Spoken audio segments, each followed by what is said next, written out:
evening, ladies and gentlemen, and welcome here to Flatout Racing Network's coverage of the 2025 edition of the Breast Cancer Awareness Race for the Cure special event.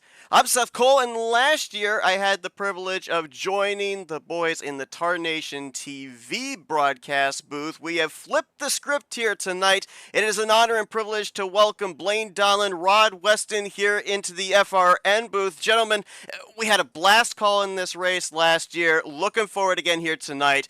Top caliber of drivers getting ready for Superspeedway racing, and all of it for a great cause. Man, Flatout Racing Network has way better chairs. Am I right, Rod? Oh, yeah, I was just gonna say this booth is nice compared to Tarnation TV. You got wallpaper. You got a window over there. Look at this place. But yeah, man, this could be a lot of fun. Nate Balser gets this thing rolling every year. We've already hit our donation limit, which is amazing. They set a $500 goal, and I believe we passed it like 3 or 4 days ago. So yeah, man. Awesome. Definitely click in the link. There's a link below in the description. I can see it to donate to the Nate Balser Race for a Cure cancer benefit. There's a lot of words that go into that. Just donate to the cause. It's it definitely goes to a good cause. But yeah, sorry, Rod, step on you. You didn't step on me. Just glad to be here. Of course, as well, this entire race, we're going to have that QR code there in the bottom right as well. If you're on your phone and not able to go to the link down in the description that Blaine was talking about, you can scan it there, and we'll even make it a little bit easier for everybody here, at least in the early going. We'll give you a big QR code right there in the middle of the screen, so that way you're able to maybe not even get up from the comfiness of your couch there in your living room. Maybe your phone will pick that up, your phone camera, but you talk about, all the work that's gone into this as well. Nate Balser putting this whole thing together, Primetime Racing League executing it here, and then all these drivers from all these different organizations across the Under 2003 online universe joining together here for this race. Needless to say, we're going to have a lot of pink out there on the racetrack, and I think Rod, you said that the odds are in favor of a pink car going to victory lane tonight. That, I don't know, that's a risky bet. It's very, there are very few cars out there that don't have pink on them. Some of them that are just the same car, but they just got subtle pink somewhere. But there are very few cars out there that don't have pink, so I believe a pink car has got a really good chance of winning tonight. I'd take that bet. I mean, you know what? I'm the other way, though. I might just go with Perry Bond because I think he's just running his normal number 60, although I'm probably wrong. He's probably got something else on there. But yeah, a lot of these cars being modified, a lot of them are brand new. Of course, hats off to all the painters. You got guys like Bernie Mobbs, Rodney Sullins, Frank Divins, the list goes on and on and on. The talent involved in creating these things. Not to mention the renders that you got rolling across the bottom of the screen there, Seth, on the right. Probably they look like they're generated from Mod Squad. We don't talk about that website enough either. And if I'm not mistaken, I believe a lot of those, if not all of those renders, were done by the hard work of Frank Divins. So tremendous credit to him as well for getting that package together here for us to be able to feature. From what I understand, this features not only cars that we're going to see on track here tonight, also some of the cars that we ended up seeing on track last year in the 2024 event. So you're going to see all those different schemes here scrolling across the screen during the course of this race. These drivers are getting set for qualifying. We're going to be introducing you to all the drivers participating once qualifying is concluded. But it's interesting too. Before we even came on the air here, and I've gotten some messages during the course of this week. Obviously, the thought behind this event is to put awareness on the breast cancer survivors and also on those that lost the battle, unfortunately, to breast cancer. And had Dennis McCarthy message me, his wife, a breast cancer survivor. We've got people here in our chat that are talking about different representation for individuals on their race cars. Ended up seeing that Denny Carroll is going to be representing a friend of Bobby Carroll, who is in our chat here with his number 41. David Chin saying that I believe he said that his sister is a breast cancer survivor. I also ended up seeing as well, and this is actually really cool, from David Chin in our chat, if Nate Balser wins here tonight, then ASR is going to match the donation that they gave, and they'll donate $100 for any of the Team Redline drivers that have a podium finish. I mean, That is actually really, really cool. You talked about us blowing that $500 goal out of the water. Tonight could be a big night. If the RPM guys get 1, 2, 3 finish, Chin's forking out $300 minimum. I mean, think about this right now. We got 21 people that are tuned in. If everybody scans this QR code right now and donates just $5, that's $100 right there that goes to the Breast Cancer Foundation. I mean, every little bit helps. And here's the thing, too. Here's another thing, too. For anybody that's out there saying, boy, I wish I could donate, another way that you can help, share the broadcast out or share out the donation link. Just getting the word out there, you're doing your part in being able to help the Breast Cancer Foundation. Yeah, and this is a long race tonight. We got like 85 laps on the clock. So there's a lot of time for that link to just generate and generate and generate. I wouldn't be surprised if we broke that goal a few days back, if we just kind of double it again tonight. A lot of times I find when you're live, you get a lot of new eyes on the screen, maybe some people who've never seen what we do before in this little simulator. But then it's like, oh, cool, this is a charity event. I'll throw down $5-10. And at the end of the night, if Nate somehow can get the numbers, that would be great to know how much we actually generated today. Yeah, and $5 or $10, any, you know what I mean? It all helps every little bit. Oh yeah, it builds up. It definitely builds up.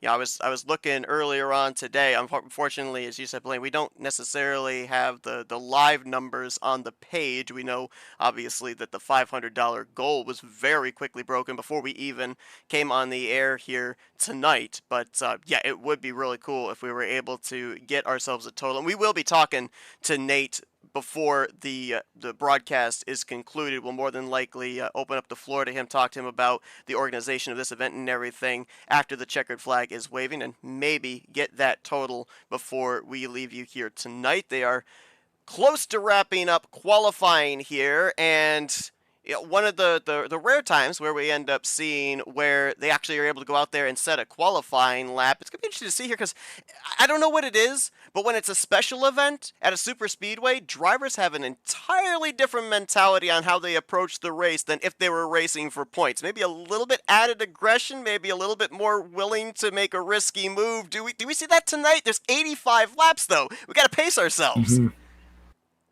That's the thing, man. And looking at these qualifying times, you've got like 25 drivers almost, and they're all within what looks like maybe 5 or 6 tenths of a second of each other. So these guys do this. They're pros. It's a lot of fun to watch. This track is amazing. And I wonder, it's tight racing, like you said. 85 is a long race. And I think they're going to be pretty conservative right off the hop. They won't be bump drafting too hard, I don't believe.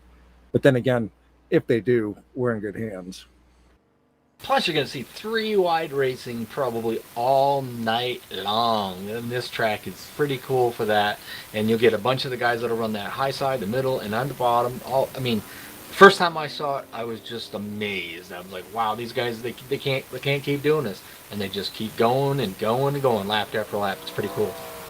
Also running the Men Cup 2019 mod, which I've heard a lot of drivers talk about, and I kind of am in agreement with them. Probably one of the easiest cars to Superspeedway race in. Hitbox is predictable, very easy to line up the bumpers and everything, so should be in for a good one, of course, as well. We should mention that there is moderate damage tonight, so you're not going to want to tear up your equipment too early on in the going, and the fuel window going to be about 19 to 20 laps with 2X, so we know we're in for at least 4 trips to pit road during the course of this 85 lapper.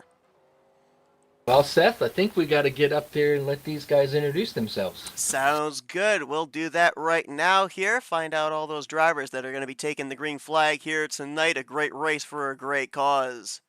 Introduce the cars. User joined. All right, here comes Seth. Alrighty, so let's take a listen to all of the individuals that are getting ready to take to Primetime Superspeedway here tonight for 85 laps in our race for the cure. These are the drivers participating. Starting first, driving the 55 Chevrolet Camaro, Ken Roberts from Wisconsin. Good luck, everybody. Starting second, number 15 Chevrolet Sean Prime, Tavares, Florida. Starting third, Nate Balser from Seattle, Washington, driving the number 79 Chevrolet. Have a good race and good luck, everybody. Starting fourth, Robert Breedlove, driving a 931 Chevy out of Lancaster, South Carolina. Good luck, everyone. Starting fifth, from Gainesville, Georgia, driving the 28 Dark Horse Mustang, Mark Paglia. Thank you, Nate, for putting this on for us.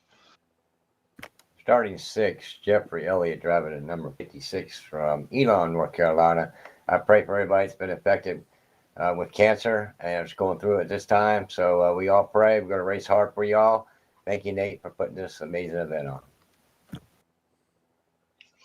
Starting seventh in the number 80 Dodge, Eric Lovell. Let's have a good race, guys. Starting eighth in the 088, Greg Lovell from Big Stone Gap, Virginia. Thank you, Nate, for putting on this race. And I'd like to dedicate this race to my father that passed away last month from cancer. That's all. Have a fun race, guys. Starting ninth, 88, Grant Wesley from Princeton, Indiana. Starting 10th, number 44, Brian Lovell from Big Stone Gap, Virginia. Just sending prayers out to the people that have recovered from cancer or going through cancer, have lost somebody from cancer. And, I'll just dedicate this race to my dad. And I wish everybody good luck. And thanks, Nate, for putting this on. Starting P11, driving the 22 out of Lewis, Delaware, Greg Palmer. Save the Hooters. Thanks, Nate. Thanks for putting this on. And good luck, guys. Let's put on a good show. Starting in 12th, 388, driving a Pontiac 388 for Big Stone Gap Racing. I also want to dedicate this race to Gene, my uncle that passed away from cancer. And just wish all you guys good luck. Let's have a good race. Starting 13th from Agricola, Mississippi, Kelly Causey, driving the 029 Chevrolet in honor of cancer survivor Brian Wolf. Starting in 14th, driving the 29 Ford Mustang, Mike Mangialardi out of Pedro Way, Washington. Shout out to the Rainier Room watching tonight, and thank you, Nate, for putting this on.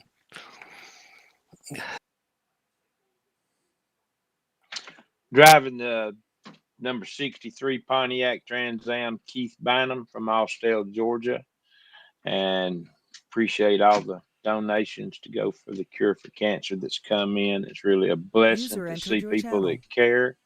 And hey, Mother, if you're listening, and let's put, like P said, put on a good show, everybody, and let's show them what we can do.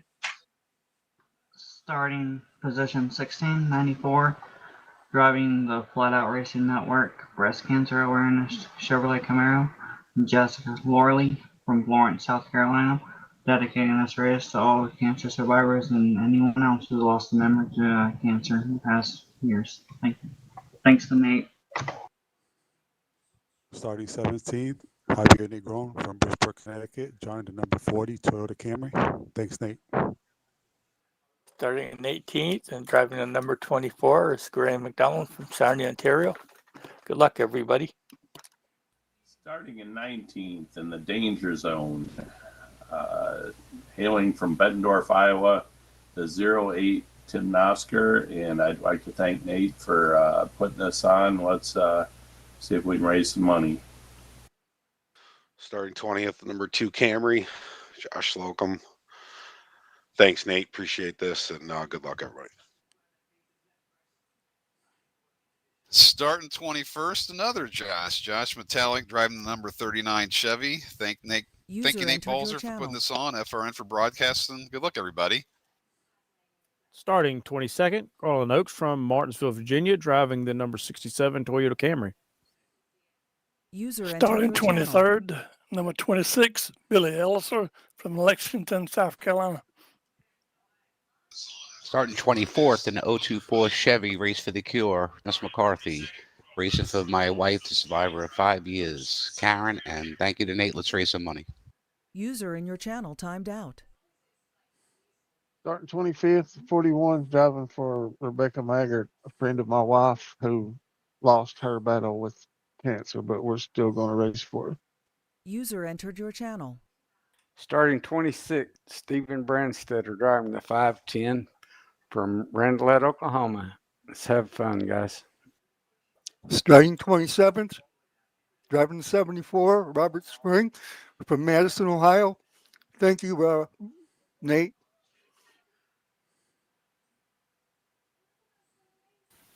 Number 28, driving the car number 43, Bob Dixon from Macon, Georgia. I want to thank Nate for putting this on, and I'd like to give also a thanks to Jeffrey Elliott for all the car stuff he did today. Starting 29th in the number 7 Ford Warriors in Pink Ford Mustang from Frederica, Delaware. I am Bobby Farrell. Thanks, Nate, for the invite. Starting 30th, Pat McCarskey, Brownsburg, Indiana.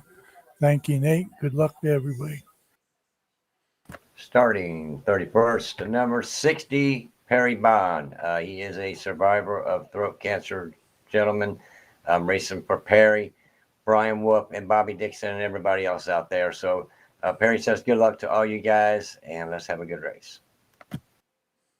Starting in the 32nd position, driving the number 66 KD Huntsberry from Orrington, Maine. Thank you, Nate. Hugs to everybody here. Let's have a good race, guys. 33, Tim Anderson here, Big Stone Gap Racing. I want to dedicate this race to my grandfather and Nate and you guys that are up in the booth and Graham and all y'all. I appreciate what y'all are doing, and let's have a good race tonight, guys.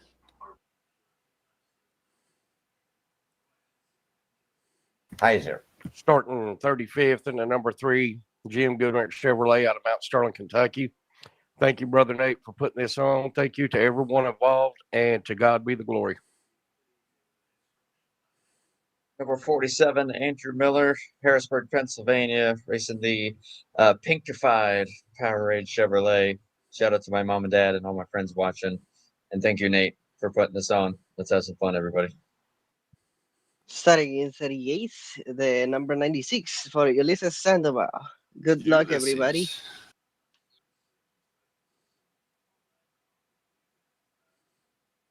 Ulysses will be starting 38th, driving number 96. Starting 39th is yours truly, Chris Elliott, driving the number 9 out of Mooresville, North Carolina, in the race for the Cure Dodge Doritos car. I want to thank Nate, PRL, FRN, and everybody else that came out tonight. Let's have a good time. Starting 41st, Alex Moe, Riverside, California, driving the number 48 Lowe's Race for the Cure Chevrolet. Prayers to all those out there suffering from breast cancer, any form of cancer, and strength and recovery to those in remission. Thanks to Nate for putting this on. Starting in absolutely dead last, 64, Race for the Cure Toyota, Toby Robertson out of Findlay, Ohio. Let's just put on a good show, and yes, thanks, Nate, for putting on this event. So there you have it. These are the drivers that are getting ready to take to the racetrack here tonight in the race for the Cure. Best of luck, everybody. Packed house here tonight. Can't wait to see some incredible Superspeedway action. Best of luck. Thanks, Seth. I love you, man. Thanks, Seth. Thanks, buddy. Seth. Thanks, Nate, for putting this on. Channel switched. All right. So, as you heard there, all those drivers getting ready to saddle up, get ready for tonight's race. Should be a good one. Guys, I mean, I gotta wonder here as well, the driver mentality and getting ready for an event like this. Do you think there's a little bit of added pressure? Because obviously we heard all the different sponsorships, all the different people that they're racing for. Do drivers maybe put a little bit more mental pressure on themselves here to try and be that first one back to the checkered flag? I think so. I really do. I think there's no points, there's no money. This is for a great cause. So what they're racing for is to be called the Breast Cancer Awareness Champion for the next year. So I don't remember who won it last year, unfortunately, but I'm sure Blaine or you could probably have that stat. But just think about it. They're out here to try to say, I won the race for the Breast Cancer Awareness race. That's all they're out here for. And supporting. Well, and the thing too, like, these guys do this all the time, but like you said, it's a bigger stage tonight because of, what it's for. And you're thinking it's a really long race too, 85 laps. I think they'll be conservative for a little while, but eventually they'll settle in and just get back to business. Oh, yeah. And you think about this too, the amount of drivers that are here. We talked about this earlier. We got drivers from SMO, ASR, RTG, Fast, PRL, Talladega Nights, Bomb Squad, and Open Speedway. Those are different leagues out there. There's drivers from each one of those leagues that are here just for this race.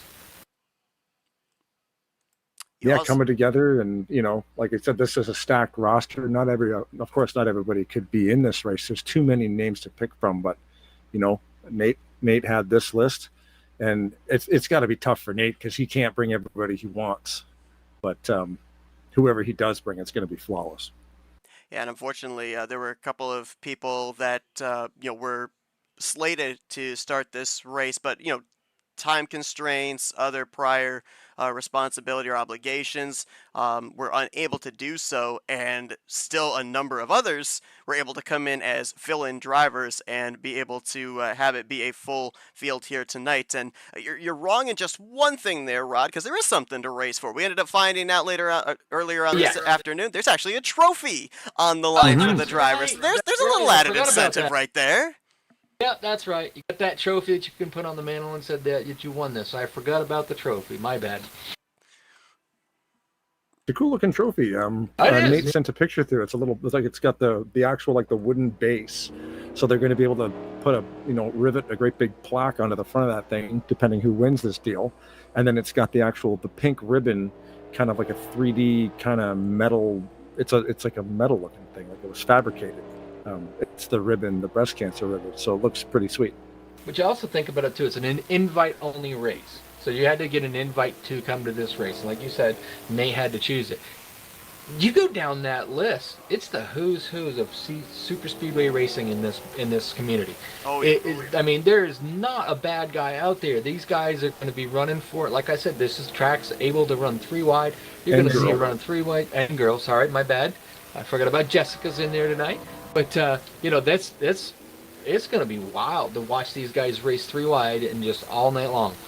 It's interesting because you brought up a lot of the different racing leagues that are represented here tonight with Bomb Squad and RTG and Talladega Nights and SMO and Primetime. We got to remember too that a lot of the drivers in the field race at a couple, if not most, of those series that you're talking about. So there's going to be a familiarity on the racetrack as well of, hey, I've raced with that guy over in this league, or hey, we've raced together in these 2 series. So you're going to see drivers that obviously you're not always going to be able to work with exactly who you want to, but you may have a backup plan of, you know what, I've super speed raced with this guy, so I'm pretty comfortable having him push me or me pushing him. It's exactly right. And like I said, we went down through that list of drivers, but these guys don't just particularly drive there. Like you said, there's a lot of people that'll race it, one night this league, this night league, this league, So there are guys out there familiar with each other. But like we said, who's who racing the super speedways, we're going to see some great racing tonight. So I got an answer for you on who in the heck won the 2024 race for the Cure. I went back in the Tarnation TV archives and pulled up the race. RJ Cabana in the 889. Wow. There you go. There you go. Yep. RJ Cabana actually going to be involved with our festivities here in just a few moments. He's actually going to be delivering the invocation here tonight during the pre-race ceremonies. Unfortunately, we don't have him out on the racetrack here tonight to defend that title from 2024, but we will have a new name at the top of the list there, at least for 2025, until we end up hopefully seeing this event again next year. Drivers right now kind of getting all that the last minute boxes checked here. Some drivers are out there just having some fun on pit road, but I'm noticing some other drivers, they're putting some emphasis on practicing green flag pit stops. And I mentioned with the fuel window and the scheduled distance tonight, you're going to have to come to pit road at least 4 times, and more than likely one of those times is going to be under green flag. And we have seen so many times in races, guys, the win of the race can be won or lost on pit road, not out on the racetrack. Oh, absolutely, because it's what I always talk about, the delta time. Get in there the first, make sure you hit that pit road speed limit, get down there, be the first one out, and as soon as you get past that line, you want to be hammers down and go. And the people that can get that done the best are going to come out together, and they're going to be, they're going to be gone. And so you don't want to do it all by yourself. You want to do it with friends. Let's go down here for our pre-race ceremonies as drivers get ready to roll here tonight at Primetime Superspeedway. Ladies and gentlemen, please welcome RJ Cabana as he offers today's invocation. Heavenly Father, we thank you for bringing us together today. We run this race to honor survivors, to remember loved ones, and to stand in hope for a cure. Bless each driver, keep us safe, and strengthen all who are fighting this terrible disease. May every step today bring us closer to healing and to your peace. Amen. And now, race fans, the moment you've all been waiting for. Please welcome the Balzer family as they deliver those most famous words in motorsports. Welcome to the Breast Cancer Awareness Race for a Cure. Ladies and gentlemen, as we race for a cure and honor the brave women and families affected by breast cancer, we stand united in hope and strength as we come together for this important cause. Let's make every lap count in the fight against breast cancer for the survivors, for the fighters, and for the future. For the fight, the strength, and the courage, drivers, start your engines!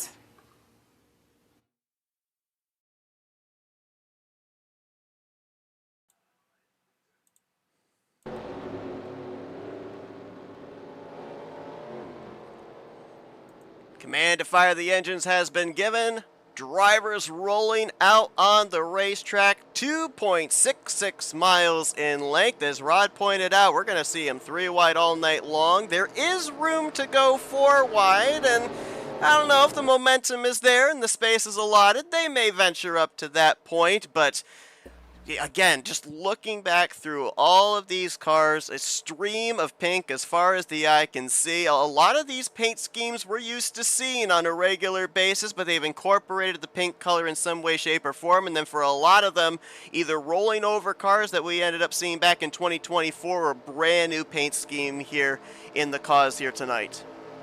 As Seth said, do not adjust your screen. There is a lot of pink out there.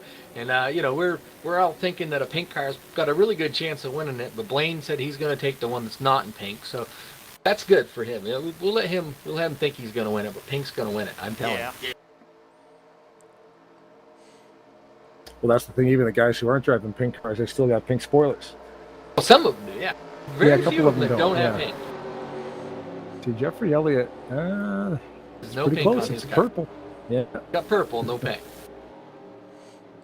Want to remind everybody before we go green here, we've got that QR code. It'll be there the entire race down in the bottom right. Scan it, head over to the donation page. Whatever you can give will certainly go a long ways. And what do you say, gentlemen? Ready to get this thing going? Why not? Down through the tri-oval. Start-finish line at Daytona would be right there. Not at this racetrack. An extra 100 Not feet so before fast. they get down here to that flag stand. Here we go. The 2025 Race for the Cure is green. That is the greenest green flag I've seen all day. Oh, we're doing a moment of silence, are we? Okay, I knew we were doing a moment of silence. I did not realize we were going to do it under pacing. Because I was about to say, that's about the slowest first lap I've ever seen in my life. Did they all forget where second gear was? Give them that moment of silence. All right.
39 strong rumble to life as Ken Roberts going to lead him over to turn 1. And got a great start up there. Prime on the high side. He did not get a very good start. He does not have anybody behind him. Well, there goes Paglia, looks like, to the high side. Stop trying to predict stuff. When you try to predict it, they all moved up with Prime. Yeah, well, the thing of it is, they just didn't get a good start. Next thing you know, they just line right up. So now they're going to just play nice for about maybe one lap, maybe. Jeffrey Elliott out there, he's going to go to that high side. He's not going to stay in line. He wants to see if he can get out there and lead this thing. Yeah, it looked like a rather disheveled start to this race, but I think different drivers had different agendas here. A number of drivers wanting to get in line and ride. We had a number of drivers also kind of throw out the parachute, jump up to the outside line, and drop to the back. So I think we're definitely seeing, at least here in the early going, that sense of self-preservation, because you can't win this race in the early stages, but you can certainly lose it. Hey, look at Jeff Elliott out there. I saw it out there. He jumped out there, but he had no help at all. So he lost probably about 6 positions. He's finally got back there with some of the guys that are running that second groove. As Breedlove pulls to the bottom, he's got a line behind him. He's going to see if he can go out there and lead this next lap. Speaking of Jeff Elliott, brother Chris, the number 9 car, back in 35th currently.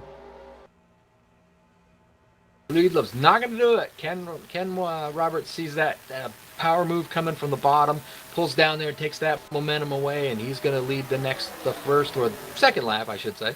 Third.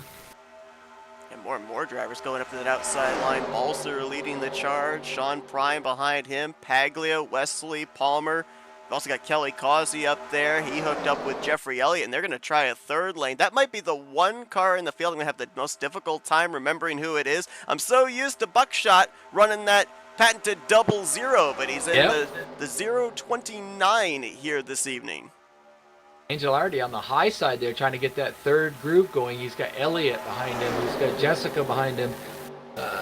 Trying to figure out who's behind her. Got that third line just rolling up there. Grant Wesley pulls up there because Paglia and Grant Wesley pull up in front of Angelardi.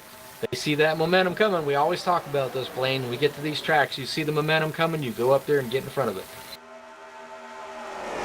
I can tell you right now that 29 that Kelly's driving is Brian Wolf's car because it's got the lightning bolts the wings on the hood. But he's driving the car. He's driving Brian Wolf's car because Brian Wolf couldn't make the race. That's why. We heard Jeffrey Elliott during the drivers meeting, or the driver introduction. He's got few numbers on the side of his race car, including Brian Wolf's 29, Bob Dixon's 43, and Perry Bone's 60, all cancer survivors. Yep. That was my mistake. That was Kelly Kaza out there because Angelardi was down to the bottom. We have 2 29s, and one of them was an 029, and I just assumed of it, and that was my bad. But it is Kelly Cosley, as you said, running the Brian Wolf car on that. Single file right now, back to around 13th, and then they're 3 wide. Grant Wesley caught in the middle there. I believe that's Bob Dixon down to his inside. Nope, correction, that's Stephen Brandstetter in the 510. Josh Metallic, maybe the most noticeable car in the field, that bright yellow 39. I'm just kind of watching the back half of the pack, and they're staying spaced out. They're not really pushing too hard right now. I think it's just everybody getting settled. Lots of space between these cars. Let these things get warmed up. Sean Prime's now leading that outside line here, side by side with Eric Lovell. That'd be for the 6th position. Ken Roberts, after starting on the pole, continues to lead. Now, as we mentioned, there's no points here tonight towards a championship. There's no points at all. You don't end up getting any bonus points for leading a lap or leading the most laps, but most drivers say the safest place to be to avoid being in a wreck at a super speedway is be in that lead car. That's where Ken's currently sitting. Yeah, that's Blaine's philosophy on it. So Denny Carroll qualified Denny Carroll in the 41 qualified 25th. He's currently last, a couple laps down. He had a disconnection, it looks like, according to the console. So he's back on track now. He was 3 laps down. Now he's 2 laps down. So they might actually be giving him his laps back. What's the rule on that? I think they'll give you every lap back except for one. Except for one, yeah. I'm just going to say that. Most leagues will give you right back up. If you get disco, they'll get you right back up to 1 down. And that way, if caution should happen to fall, you're eligible for the lucky dog. Right. And I believe Denny is... It is 1. Now it says 1. So, yeah, that's what they did. He was about 3 or 4 down. Now he's 1 lap, so... There he is. Yeah, he's actually been able to find himself a little pack to be able to run with.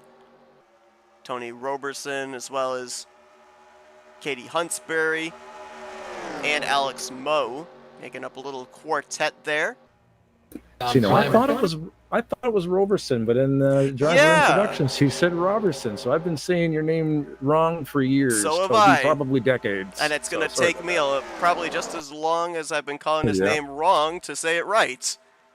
Once you do, they'll change it. Yeah, exactly. Just change it to Smith. Don't do that. That'd be a cruel trick. He'll change it to Seth Cole, and then that'll screw you right up. I'll never remember that name. John Prime was trying to make a move on the high side there on the second groove up.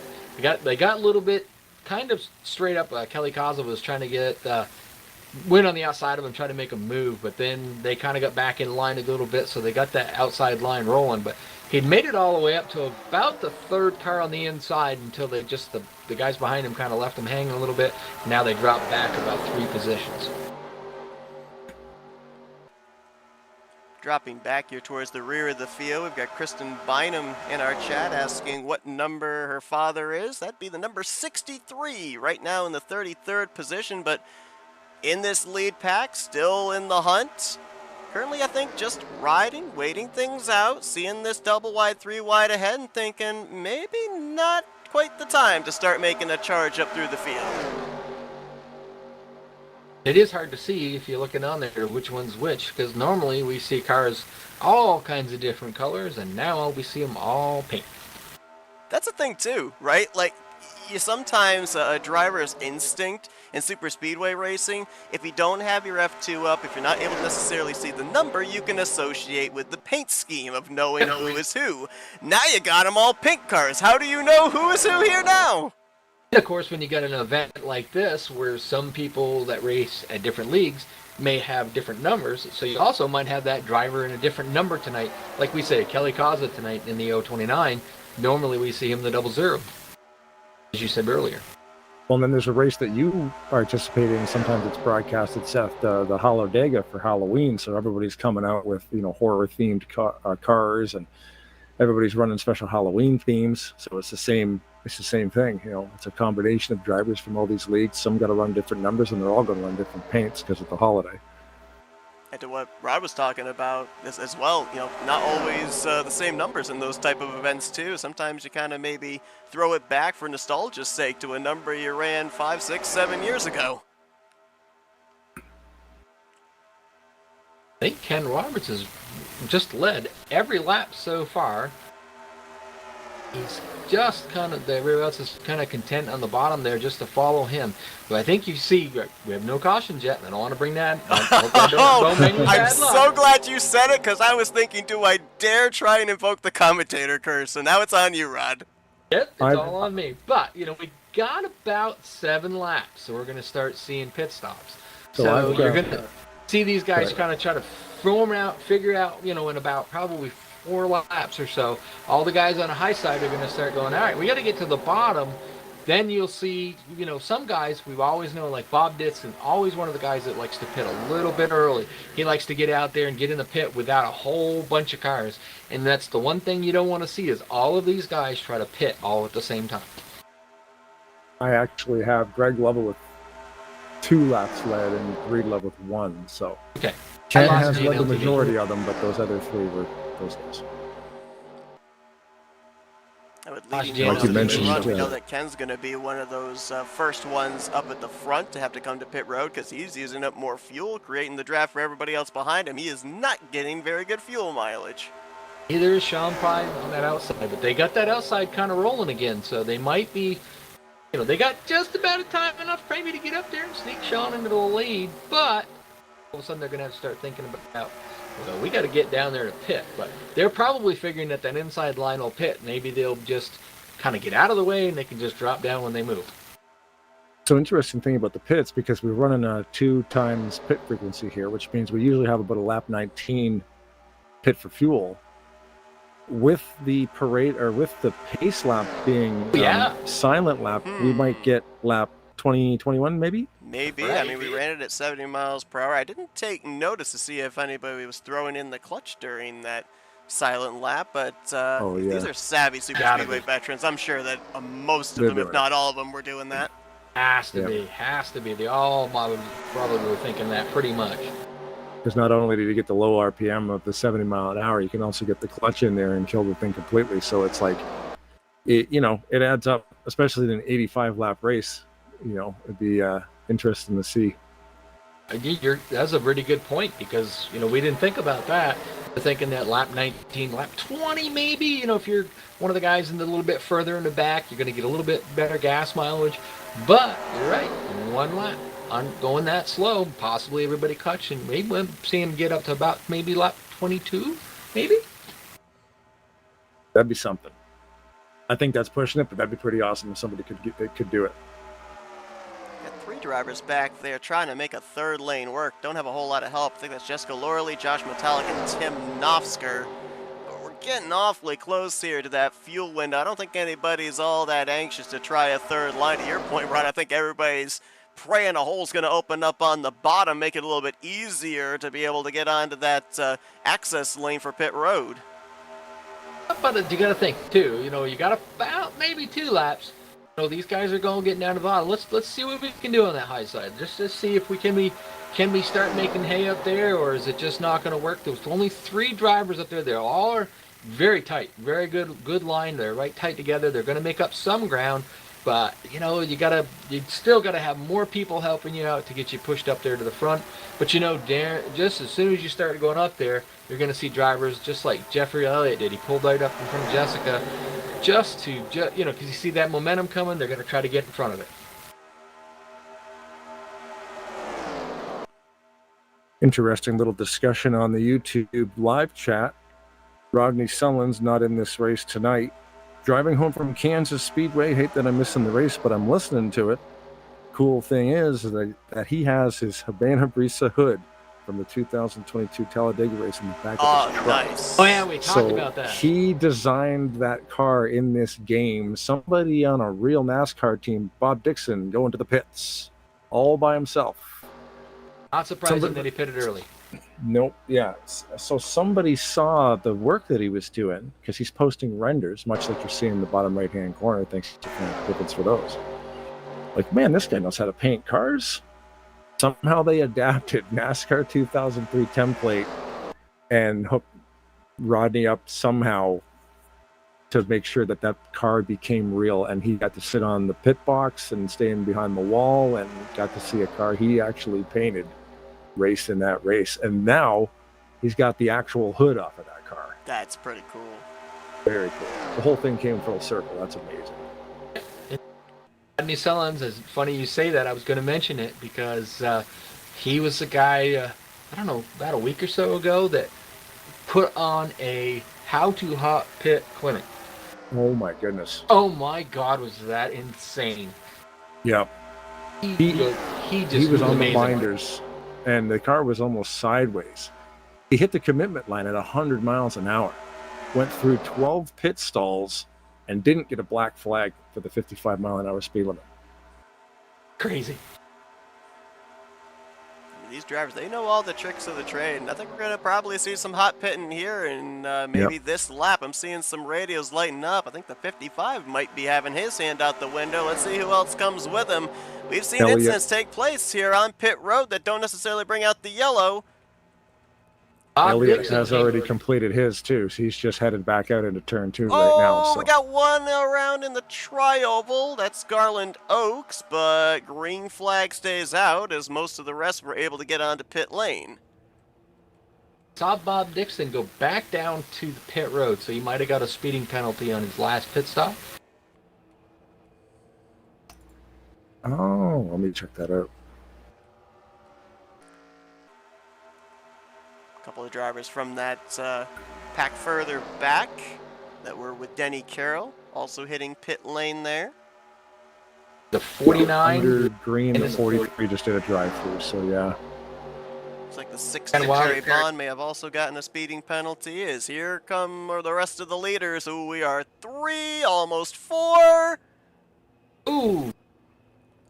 Escalorly out into the grass, but I think had the left sides on the left of the commitment cone, so might be okay. Close. Oh, we got one around back there. Paglia. Pit road is just as treacherous from commitment line to commitment line as also Tim Anderson facing 90 degrees the wrong way back here. Black flag, 60 Perry Bond.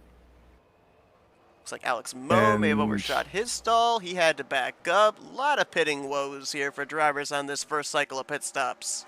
Another black flag for Bob Dixon. So that's 2 in a row for Bob. Wow. Yeah. It cleared and it came back again. So he did a drive-through. Now he's doing his drive-through at 50 miles an hour. He's not getting anywhere near that 55. Andrew Miller, one of the earlier pitters, or has he not pitted yet?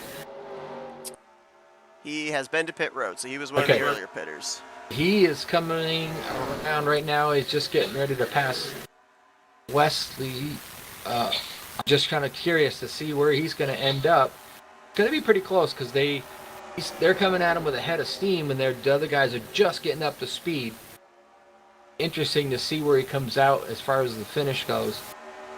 Him, Mangialardi, Heiser, and I'm trying to catch that number, Bobby Farrell, all tight together. They all pitted together, came out together, and they were running down the field, but I think the other guys got a little bit more of a run on him. Hits the line, and he is going to be in 7th, so that there's 6 cars in front of him that got a little bit in and out a little bit quicker. Yeah, Robert but they are running way down to the lead, and boy, it was an interesting moment there as he was splitting a couple of race cars with help from Josh Slocum. He's been able to get himself out to the lead, but we were 3 wide for the lead there for about a corner. So black flag again for Bob Dixon, and Billy Ellisor's got one as well. I wonder, now he just did a stop and go. Yeah, once you go through the first time, like a speeding is basically just a drive through. The second time is stop and go, and if he didn't stop and go, he would have had to gone back in until he did the stop and go. So he did a pass through, was sped on the pass through, had to serve another one, but did a pass through that was supposed to be a stop. Yep. Ellisor also being hit with a black flag, like I just said too, so he'll have to serve that one as well, all under green still. Tim Anderson just up ahead there, saw him have a problem on pit road, getting spun around. He's on the tail end of the lead lap, but not going to be able to do much against the thundering herd behind him here, as they're going to take him up to the outside line and put him a lap down. That'll have him, and it looks like 5 or 6 others off the lead lap. Garland Oaks, who we saw, looked like he maybe made some contact with the left side with somebody coming to pit lane entry. He had some damage on that Dr. Pepper Toyota. He had to come back in the following lap, maybe a little extended stay on pit road. And then, as you mentioned there, Blaine, a lot of those that got hit with the black flag speeding penalties. Perry Baum, Billy Elliott, Bob Dixon, all off the lead lap. Denny Carroll still minus the 1 lap after the early connection problems. And Mark Paglia, who also was spun around pit road. So about a half dozen drivers here, all could be potentially fighting for those 2 lucky dogs should we get a caution. Perry Bond serving a second black flag. So here's a question, because he got a black flag in the initial pit stop. He came around and did service. That doesn't count, does it? Because he's back in again. He goes back in and he didn't speed the second time back. That's interesting, because he had a black flag off the original. He came around and actually got service because they were changing tires. That doesn't count, right? I think it does. I think it still counts. I think you can. I think it'll count as a pass through still. It's the second black flag where you absolutely have to stop in your pit stall. But I think it still clears if you get the first black flag stopping in your stall taking service. Chris Elliott just went a lap down to the leaders, but he's tucked into behind that lead group. I think he's got Tim Anderson in front of him, is the only other car that's a lead a lap down, so he's going to have to try to get up to him should the caution come out and try to get ahead of him so he can be the lucky dog.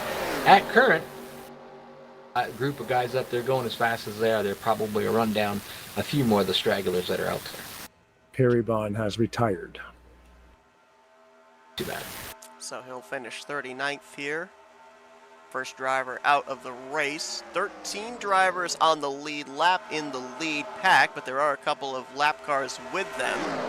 And then it's about roughly, it's like 2.5 seconds or so, a little under 2.5 seconds back here to Jessica Laura Lee, who's got a group of about 7. And looking at the lap times here of that second pack, they're actually running a little bit quicker than the lead group, anywhere from 2 to 3 tenths faster, which is kind of surprising. You would think that a pack with more cars would actually produce more speed, but we end up having all those different fundamentals of superspeedway racing with checkup and drivers trying to organize where they're supposed to be, and that's allowing that second group to reel them in. Take a close look at that second group, though. They're nice and tight. They're running on a straight line. You look at that lead group, they're kind of just, they're not running as tight together. The front two guys might be, but the rest of them are kind of scraggling out. They're not following as close. That's why you got them back pack kind of catching them, because they're just running a smarter line.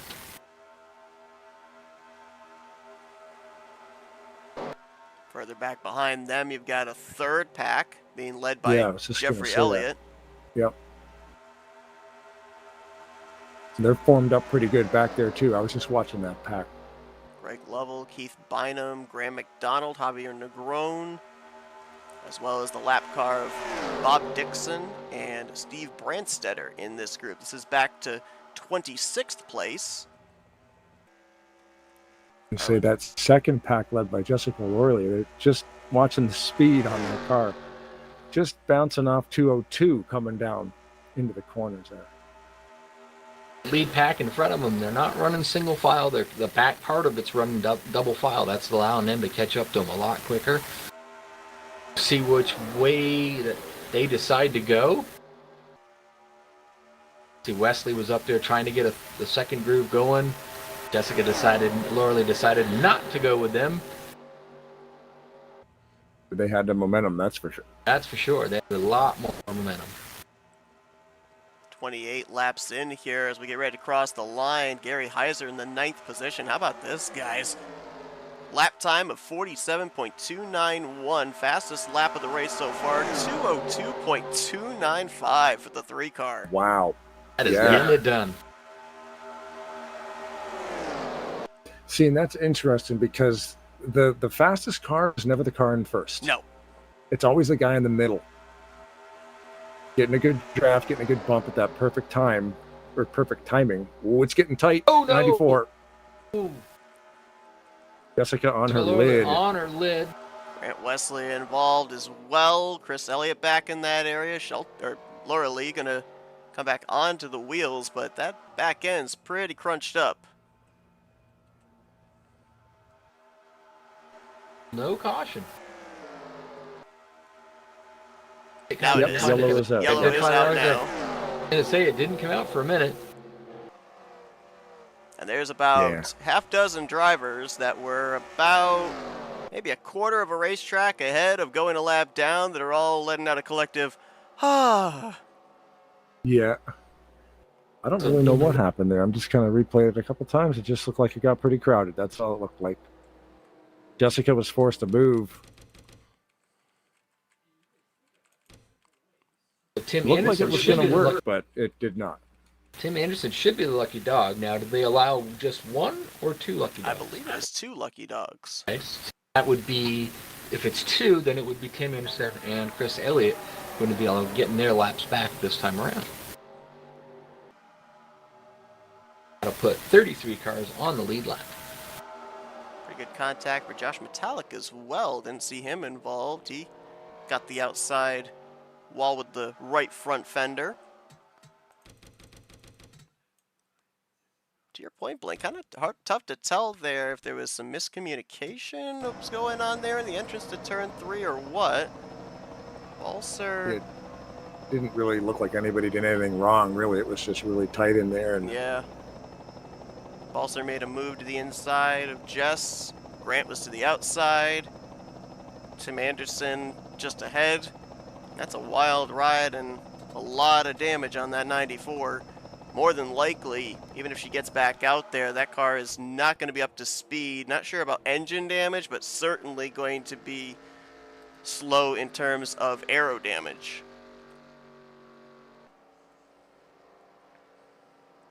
And that's interesting. The leader going into the pits, no tires, fuel only.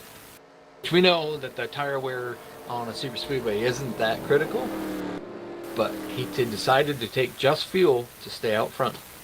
And I'll tell you another reason why they do that, because a lot of times everything can be going your way, and then you hear the crew chief say, wait, something's wrong, the jack didn't engage, or we ended up not putting the tire on right. And in the amount of time that you could have just taken fuel and decided to even just take rights or lefts, that's about double the time you spend on pit road, and there's all that track position gone. Yep. Yeah, just a minute. One of the air wrenches jammed. That was what I was going to say. Old air wrench jammed. Yeah, old air wrench jam. It's funny you end up saying that, Blaine, because I ended up finding, I don't know if you guys knew this, I'm constantly seeming to learn new things about NR. Did you know that the voice of the original spotter of the game, you know this? I think I might have told you this, yeah. Go ahead. Newcomb, the voice of Duke Nukem. John St. John. Wow. Yep. I was reading, because I know, again, I bought this game when it was brand new, so I have the manual. And I'm flipping through the book, and I got the CD-ROM, and I'm looking through the book, because I still have it. It's right behind me. And I'm reading the credits. I'm like, John St. John is the crew chief. I'm like, why does that sound familiar? And then I remembered it was Duke Nukem. Shake it, baby. And then they got him to do a North Carolina accent and chirp you from the pit box the whole race. So it doesn't even sound like the same person, but that's the glory of being a voice actor. You can just change who you are. And I think that's why, the revelation of it for people is so shocking, because you can't correlate that voice with the voice of Duke Nukem. It's like, never. Okay, it's the same name, so I believe you, but the voices, they don't match up. Such a different thing. It's even like with Mark Hamill being, Luke Skywalker, but then being the Joker in the Batman the Animated Series. But he's also done like 30, 40 other cartoons, and you'd never know it was him. Best one from John St. John, though, when he's chirping you, is when you crash the car, and he goes, "Never mind the car, you couldn't drive a nail." That's my favorite one. My spotter pack's a little different. Me and Blaine talking about this. We can't quote yours. Combined a few of the two of them together. So I have the Jimmy Johnson, the spotter pack, but I've also combined it with we'll say an adult spotter pack, and it's kind of funny the things that come out of that. The stuff they don't play on television, but if you you can rent one of those. What is it? Those track. When you go to the track, you can rent like the CB radio and listen to your favorite team. So all you got to do is just record that. That's how they got most of these voices, I would assume. Like the Chad Knaus pack, a fan probably just rented the thing for the weekend and recorded everything he said. Maybe take some clips as well off of Radioactives or something. Yeah. Got these beautiful cars out here on track. I'm going to show you something else beautiful right here in the center of your screen. This QR code, scan it. Hey. And head on over to the donation page. If you're on computer and you don't have your phone ready, we've got you covered there as well. Link to the donation page is in the description of this broadcast. Anything that you can do to donate would certainly help out. They've already broken the $500 goal. Let's 10 times that. Why not? Can we do much like we're doing on the racetrack right now? We can just do laps on the 500. Right? You just hit 500, go for another 500. There you go. Another 500. Go for another 500.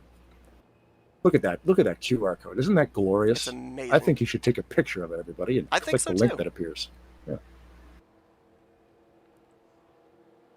Gonna have the lights out here on the pace car in just a moment. There go your lucky dogs. Looks like it's Tim Anderson and Chris Elliott. Going to be those drivers. We do have another driver that is retired from the race, Garland Oaks. Engine failure So not sure if he had something happen while on pit lane or here under pacing, but it sounds like the engine may have given up the ghost on his Toyota. Gotta love them random breakdowns.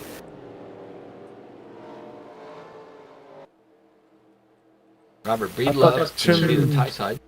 I thought Tim Anderson was a lucky dog, but he just pulled down to the yellow line and parked it almost. He went around though, did he? Let me find out. I think he was Did he? supposed to. I thought he was lining up to do so, and then he bailed on that move and slowed down. A couple guys actually almost ran into him back there. Did Chris Elliott go around? Chris Elliott did go around. He did, yeah. Okay. But Tim didn't. Tim went around, but he's in the back of the pack, so...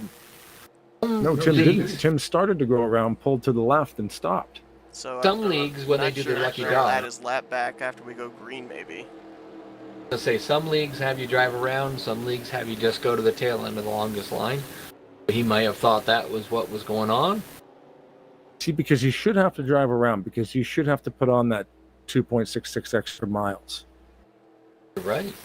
Fuel mileage. He's got an extra lap now if he doesn't, right? Yeah. Yeah.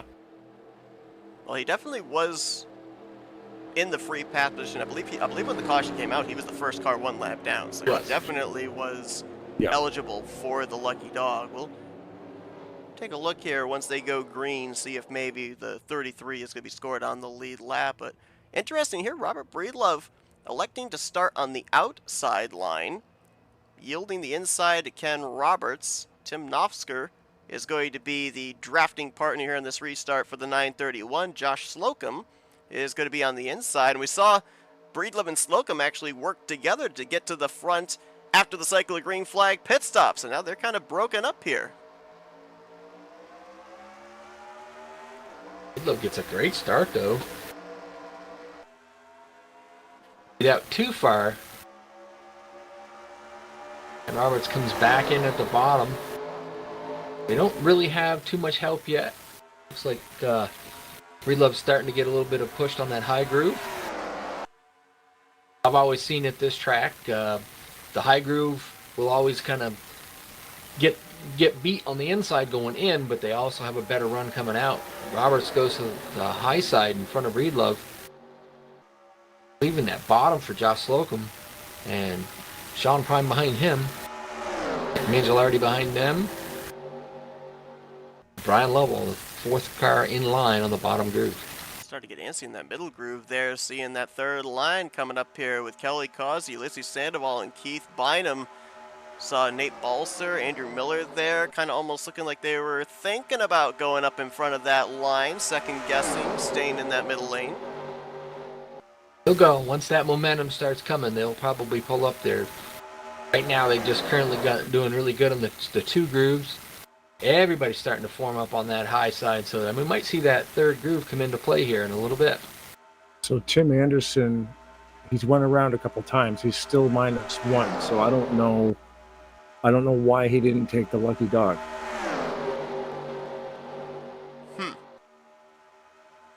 I thought it would take a lap for that to go if the administration staff did it for him. It still says -1. Would you like me to go find that information out? Sure. You want to grab Tim or go down and talk to him? I'll go talk to him. User left your channel. He might be... It doesn't look like he's running off the pace. He's running 100 and... He's in the draft a little bit still. He's running about 188. It looks like he's lost touch with the pack there. He's gonna now, yeah. User joined your channel. Oh, you know what it is? It's probably he was probably clicking that QR code and donating money to Race for the Cure. That's why it was doing. I found out the information that we needed. Aha, Sir Wesley. He was the cause of, or took the blame for the cause of the caution. So because of that, he went to the back of the pack. Gotcha. Did he really? Eh? I don't think anybody was to blame for that. Not really, no. Do they require someone to claim every accident? I don't think so. I mean, there's so many gray areas when it comes to super speed racing. Oh, We got a massive wreck in the back. Jeffrey Elliott's up. We got one stuck in the catch fence back there. Dennis McCarthy demolished in the catch fence. The engine's pushed right back into the windshield almost. There is not a portion of that car that's not damaged. Front, back, side, roof. Yikes. Grant Wesley got a lot of damage as well. Jeffrey Elliott I saw was tumbling. Looks like both the Elliots were in it. A lot of damage as well on Chris Elliott's number 9. Oh, they got almost 4 wide there. So now, curiosity question, because most of the time when we see a lot of the races, they don't race back. But we do know, because we have been covering the PRL race on Saturday nights. Seth, you'll be taking that over for us, I think, here rather soon. They actually race back to the green, or the yellow, sorry. These guys race back. So I don't, some leagues have it where once the caution comes out, they don't race back until 10 to go. They might be racing back tonight. That may be a special case, too, with it being a special event. It's not a league race, so it may not necessarily fall under, like, the regular PRL league rules. Look at that. Look at that 024 on the pits. Holy moly, that's moderate damage, dude. That thing is demolished. That looks like realistic damage. I've never seen that. That's crazy. That thing came to a stop in a hurry. On moderate. Because like realistic damage can look like that, but I've never seen moderate damage look like that. That's wild. Just tells you he hit hard. he hit everything. That's what happened. Graham McDonald was also in that. I didn't see the 24 car get all of that damage. He also pounded the inside wall. Mentioned Grant Wesley, Jeffrey Elliott, Chris Elliott. A lot of drivers took some really hard hits in this one. Like the physics engine was in full gear in that accident. Wow. I can't get enough of that 24. That's craziness. The amount of flips spins that he took. Yowza. I feel like maybe the best driver to give us a look at everything that happened might be that Coors Light Chevrolet of Billy Elliser, because he had the 024 in front of him in the air, and he had the 56 barrel rolling in front of him.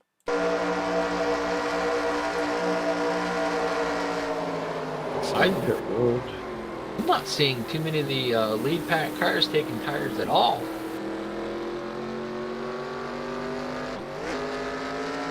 Not quite to the halfway point. Nobody's been running up near the front or taking tires. You might be onto something, Seth. They might be just not wanting to take the risk of having a bad pit stop just because of a bad tire change. They will have to eventually because it's an 85 lap race, right? Yes. But I would think so. I know it's not a tire eater, but when you're doing 85 laps, you're going to have to switch at least right sides. And I would think, too, for a number of drivers that were involved in this wreck and any future wrecks, even if you don't get a lot of damage, if you end up going into a slide, it's going to wear those tires down. You're more than likely going to want to come down and take on a fresh set. Mm-hmm. Just checking here, it looked like when they raced back to the caution, Mark Paglia was the first of the lap down drivers. Billy Elliser behind him. Now, from what we saw in those replays, neither driver caused the wreck or appeared to be involved in the wreck, so we'll have to see if both of those drivers, or only one of them, end up going around to get their lap back here. Only driver officially out of the race from that incident was Jeffrey Elliott. Looks like he's going to get credited for 37th tonight, joining Garland Oaks and Perry Bond. But here's an interesting thing. I went back to look at the 67 of Garland Oaks, lap number 30, timestamp 33 minutes. He went to the pits, changed the tires on both sides, and the car blew up. Wow. Oh, no. Yep. It never even moved an inch. Right when they dropped it, black smoke comes out of the hood. And that's his engine failure. That's where the engine failure was for the 67, right into pit stall. The car never started again after they put it down on the left side. I mean, we mentioned at the beginning of the night, super speedway racing's always known for the dreaded big one out on the racing surface, but so many times we've seen the randomest of things take drivers out of the race just in that little stretch there on the front straightaway on pit road. Looking on pit road, they are still working on Dennis McCarthy's car. They have not given up yet. If that thing gets back out. I don't know if that thing's going to make it back out there or not, but it's still there sitting on pit road, so they haven't given up yet. Probably reason they're sitting on pit road there, if they're going to try and repair it, is they got to get a couple of guys to go out there off of turn 2, find the engine, because I think it's sitting out there in a field somewhere. Yeah. It's probably still being towed in. I didn't think of that. That thing is kind of bent up a wee bit.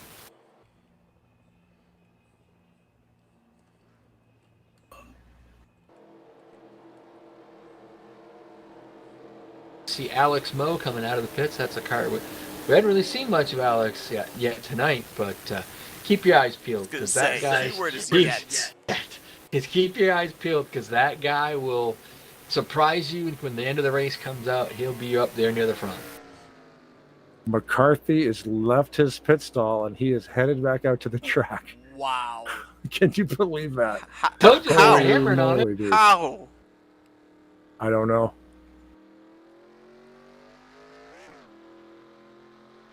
Yeah, they fixed it. I just rewinded it here and watched them put it back together. Running a modified now, but yes. Yep. Open wheel. Pulled that radiator out, put a new one on there, duct taped it onto the car.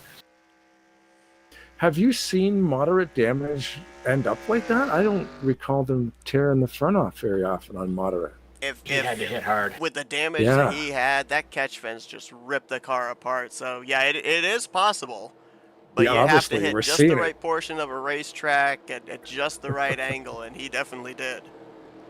Think about it. If it was moderate damage, it definitely wouldn't even be. It wouldn't have been. It would have been all done. Yep. A lot of realistic, you mean? Yeah, if it was realistic, that thing would have been gone completely. Yeah.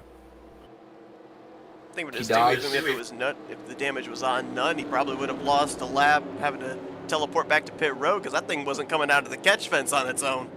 Billy Eisler and Mac Paglia are going to be the lucky dogs, as you said earlier. They're going around and getting themselves back on the lead lap. Looks like that puts Ken Roberts out front. Yeah, we're back where we started, aren't we? Front row that we took the green with. Going to be getting us back underway here. Pat just closing in on the halfway point.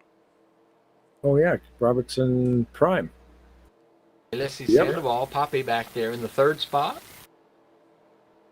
Replacement for Brian Wolf. Kelly Cosles back there in the fourth.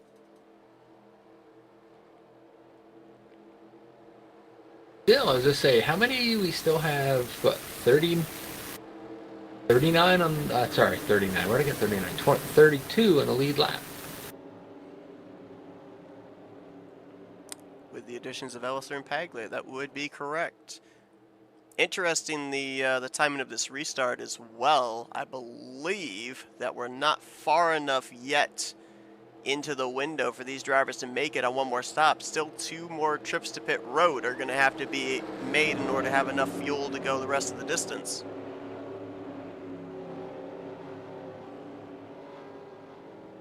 Sitting there just thinking of that race that we did a while back, Blaine. Where, remember, I think it was... it might have been McCarthy that snookered them all. One less pit stop, and I'm thinking, is he back there clutching? But he's not clutching. Wasn't it Cameron? Yes. Was it Cameron that did it? Everybody, I think it was Cameron. just clutching the whole race long. We finally caught it just about the third quarter mark and started keeping track of him. And he did one less pit stop than everybody else.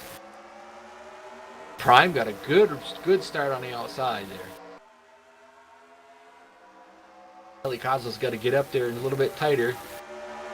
Josh Slocum did not stay in touch with those two on the outside line, so they're going to lose quite a bit of momentum here through 1 and 2. See if maybe that outside line can accordion back up here, try and generate a run. Say right now they're not going into that bottom line. They just got 4 cars really, really tight. They're push down the backstretch. Not enough cars on the high side to be able to run up with them. Ooh! Yeah, I was just going to say. Again, the racetrack's up here. Down a little low there. Good save. Who's right behind Ulysses there? organizer of this Balser. event, Nate Balser, having a good night. My pick for the night.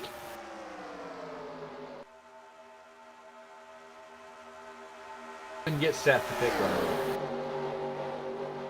No, the problem is whenever I pick a driver, inevitably they end up having something go wrong.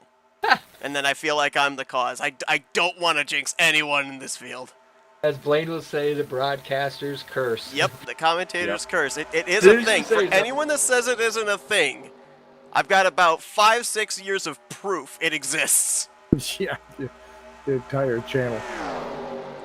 I didn't realize, but apparently, I guess you guys might have touched on it already. During that accident, that Jeffrey Elliott retired from that. I didn't. I just noticed that now. Oh, and it looks like he tried to go out there and soldier on, but Dennis McCarthy, a couple of laps ago, did come down pit lane. Yep. And is taking his car to the garage. Man. Yep. It says wheel problem. Out of all that damage, he bent a rim, and that's what cost him the race. Got a bent rim. Not to mention there's no hood. Suspension's probably demolished. The engine probably only had 6 cylinders left. Wheel problem forced him out. Had a few lead changes that are going on when we were discussing that. Trying to figure out. Looks like Sandoval went to the outside, went back to the bottom. Yep. He's currently leading that inside line. Sean Prime with Josh Slocum at the top. Ooh, that's a close one there for the lead. Oh, no. What up and over? Steven Brandstetter, Andrew Miller as well. Brandstetter was skidding down on the driver's side, just cartwheeling sideways. Huntsberry as well in that number 66. Just a couple nights shy of the Yankees, advancing into the postseason. Oh man, the 47 and the 50? No, the 931 of Breedlove on that top line were just moving. And Andrew got a little bit loose off the nose of Breedlove. Going to be close just to see who ends up with the lead after this. Like they said, they are racing back. Sean Prime on the high side, Ulysses Sandoval. It is gonna be close. Give it to Ulysses Sandoval. Nice. Wow. I forgot about that. They raced back here. They're not doing the. I'm so not used to that. You guys were doing the accident. I was keeping track of what was going on up front. 0.00, and I'd have to jump out here for a second. Let me see. 0.004? 4. Yeah. 4, yeah. Ulysses Sandoval beat Sean Prime to the line. Wow. And not exciting over racing back, but that it was going to be close. I thought Sean Prime had a really good run going on the backstretch. I really thought he was going to probably come off the corner with it, but Ulysses Sandoval, I don't remember who was right directly behind him giving him a push, but they gave him just enough to put him out there in the lead. The 029 of Kelly Causey was behind Ulysses, and Slocum was pushing. Now we've got to be close enough to the point where maybe it's going to be probably close. A pit stop now might get you a one stop from here on out. Yeah, we're there. We're definitely there. I mean, we're going to get about, 2 or 3 laps here. Right, I didn't think of that. Yeah. If you pit here, you should have enough to be able to make it the rest of the way. I wouldn't be surprised to see maybe some of the drivers mid-pack to rear the field come back down pit road on the 2nd or 3rd lap of pacing, top off the fuel tank for that added insurance. But, yeah, we're definitely now at the point where we're in the window, one stop to the finish. Grant Wesley has retired with the damage he had. They had cut the trunk lid off that car completely, and he just pulled into the pits and parked it. There goes my pick. Still, nobody's taking tires. Front. I haven't seen anybody that have been running basically around the top 10 take tires yet. Was it Brandstetter that originally did it? Everybody probably saw that and were like, yeah. See, but I'd be taking them now and then not taking them later. If you wanted to take them, if you were going to take them, you wanted to take them now, because if you can get it with one more pit stop, you're not going to take them on that last one. Saw that 96. Pull up to Yeah, the too outside fast. and pull low. Yep, I think he may have gotten busted for speeding. I say Ulysses Sandoval was the first one off, and Sean Prime's going to be the first guy that pitted that are going to come off. Looks like Ulysses Sandoval is going to go to the end of the longest line. So from the front to all the way to the back in just one pit stop mistake. Got time, though. He's got time to come back up. And their drivers, I don't know how they do it. They're able to kind of see visibly where the energy, where the momentum is at, and they can work their way from the back up into the top 10, top 5 in like 6 to 7 laps. I don't know how you gain ground that quickly, but these drivers, they know how. Gail, like the Earnhardts used to do it all the time. Yeah. Like, where'd that guy come from? They just knew how to race on super speedways. I can tell you I'm one looking guy at Ulysses' speed on pit road too, and it's not speeding. He's hitting 54 to 55 the whole way down. I can tell you one thing. I know one guy that's not good at it, and that would be me. Same. I am not a super speedway guy. I've done it. Thankfully, Jeff Elliott and a bunch of the guys there over at Talladega Nights, when I started racing with them, helped me out immensely to make me a better super speedway racer, but I still don't get it. That's the thing. They can, all the advice in the world. If you don't like it, you just don't like it. Take Martinsville. I love road courses. I'm never going to win at one. I like driving them because you get to turn left and right and all kinds of stuff. Use your brakes. It's just, and I like this game's just amazing, right? I mean, what's not to like? But I love racing a road course every once in a while. It's a lot of fun. This type of racing's cool too. I don't mind being out here. I just like coming online in a game that's over 20 years old, and as you can see here tonight, 40 people are on the track racing each other for a fundraiser. By the way, thank you to Primetime Racing League for letting us use their facilities. The TeamSpeak channel, the game server, and the track, all provided by Graham and Keith. And this is a night that their league usually operates. Like, there should be a Saturday night shootout going on right now where they run Daytona and Talladega, both in the same night. But they postponed it for 1 week to do this race for Nate. So thank you very much, Primetime Racing League. So we got two cars that are going to stay out for the wave round. That's Bob Dixon and Graham McDonald. Graham McDonald did it. And McDonald, sorry. Graham's actually the race leader right now. Is he? Yes. Sorry, I'm looking at... Okay, my bad. I knew Bob Dixon, and then I knew Tim Anderson and Jessica Laurel is going to be the lucky dogs. I love this call by the 43 because, the laps are winding down.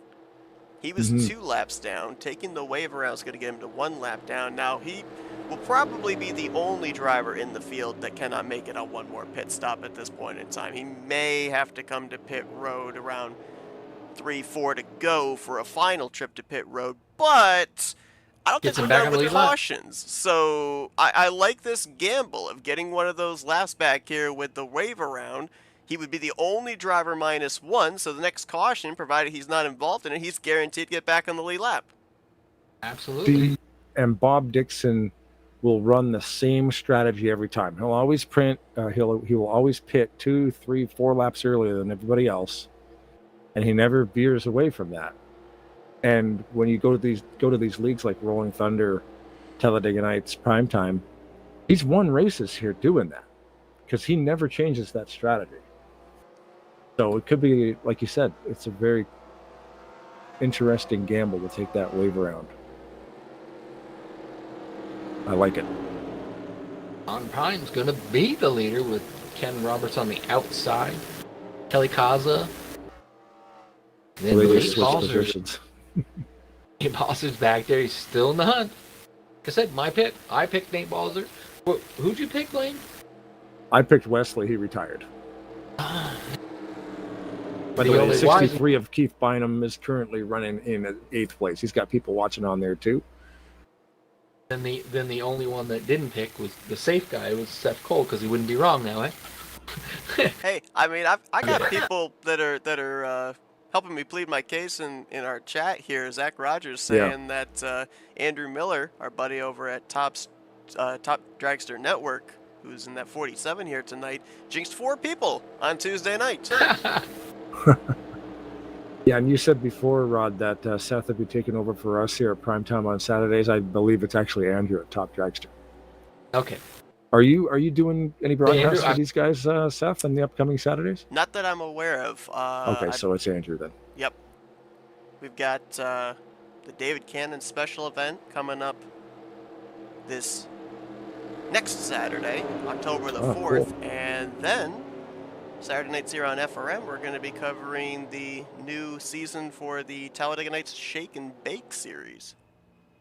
Oh, yeah. Cool. I might be in racing in a few of those events. Well, there you go. I won't pick you to win, so I don't jinx you. Go ahead. I won't It's October, so I won't be. But maybe in November I'll come out. November 1st is a Saturday, after all. John Prime took the bottom. Billy Causa behind him. Ken Roberts on the top with Nate Balzer on behind him. Let's see who gets the better start here. Ooh, Nate. 33 on the lead lap here. Got the good start, but Nate Balzer was pushing the back of Roberts, but they just didn't quite get the start that lower line did. But they get formed up there. Whoop, they're moving up. They're moving up. See that momentum coming. They move to that higher side. That was close. That ends up being that middle lane, which is the preferred line around here too, right? Josh Slocum is trying to bully Ken Roberts up out of that middle groove, try and stay in touch there with Kelly Causey. Now he's leading the inside line with Greg Palmer. Number of 2s lined up right there. Lee Farrell's not too far back. We haven't talked much about him tonight. He's been right there, and he's just outside or inside the top 10, I would say. Balzer moves to the bottom of the quick move down there and pulls in front of Slocum. Let's see if they can do anything with that bottom groove. He had a great run through the tri-oval, dove from the middle to the inside. I think he was thinking Slocum and company would have a little bit better momentum on that inside line through the tri-oval. They didn't quite get to him right when he was planning, so he's going to lose a little bit of ground here, but we'll see if they can gain it back. See how tight them 4 cars were running on that high groove? We're pushing each other down that back stretch. We're actually pulling away from the 5th place car, which was Keith Bynum back there. They were so tight together, they were just rolling away with it for a bit.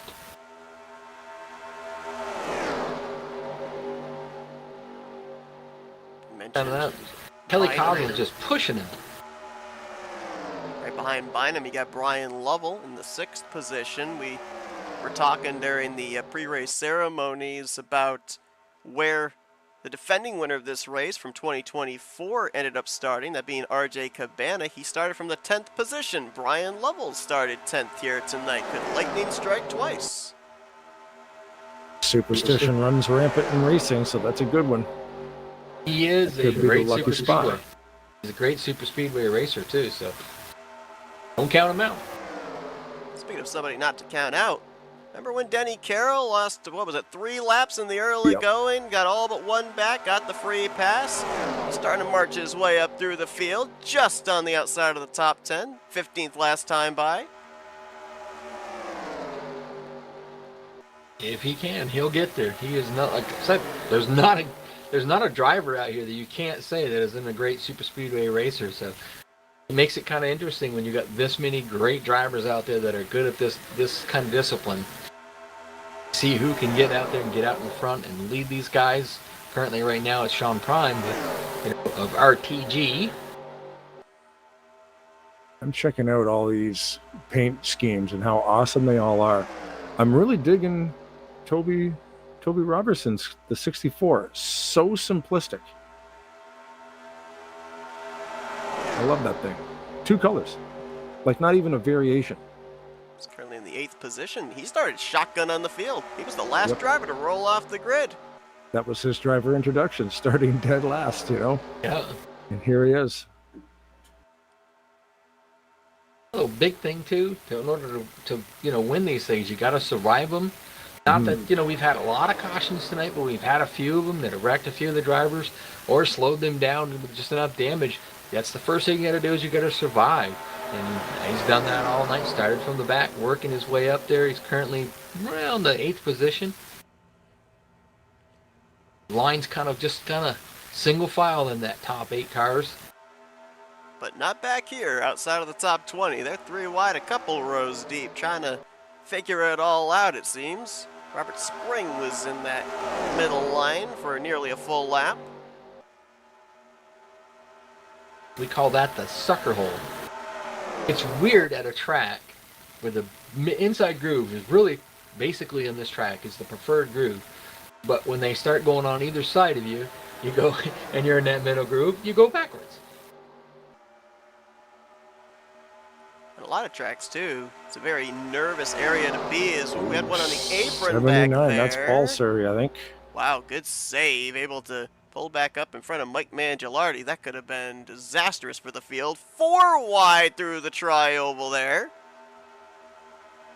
All in a day's work.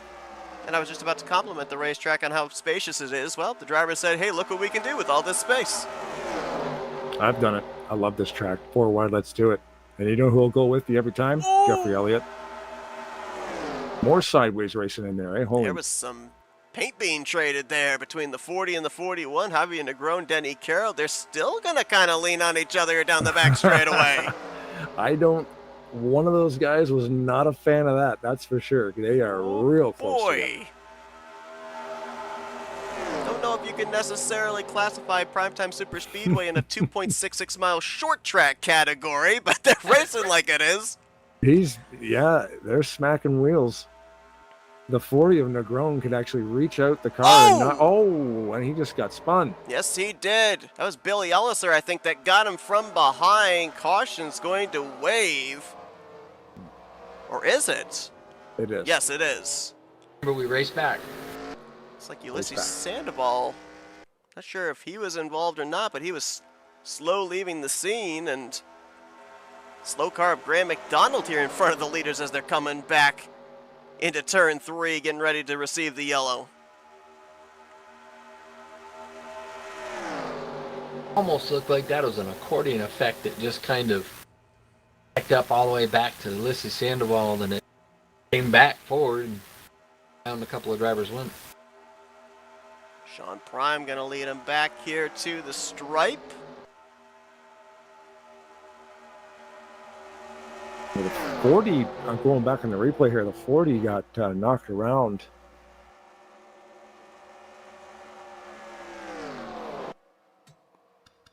Carroll stayed right on him. Looks like Negron's out of the race. Took a pretty good shot into the inside wall.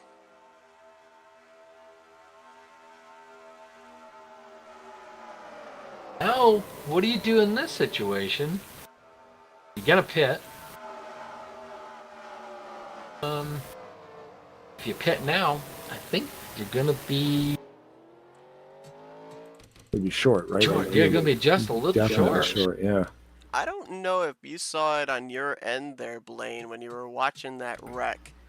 Just before the contact between Negron and Elliser, there was like a little bit of a jolt by the 40. I'm wondering if he had something happen on his end, because the car seemed to lose speed all of a sudden. Well, I noticed a big checkup too from Roberson, so I don't know. Everybody just reacted maybe to the 6. Is Roberson in the 6? Can't remember. Roberson's I think he's 64. the 64, right? Yeah. I wonder if they were reacting to the 64. Maybe they didn't. I don't know. It was weird because I did see a little jolt, but the 64 was also slowing down. So like Negron had nowhere really to go, and he just got that little bit of a bump draft and got spun around. This is Sandoval. Was the 3rd car in line on that outside. He ended up getting spun in the checkup, and I believe he went up and made some contact with Pat McCarskey.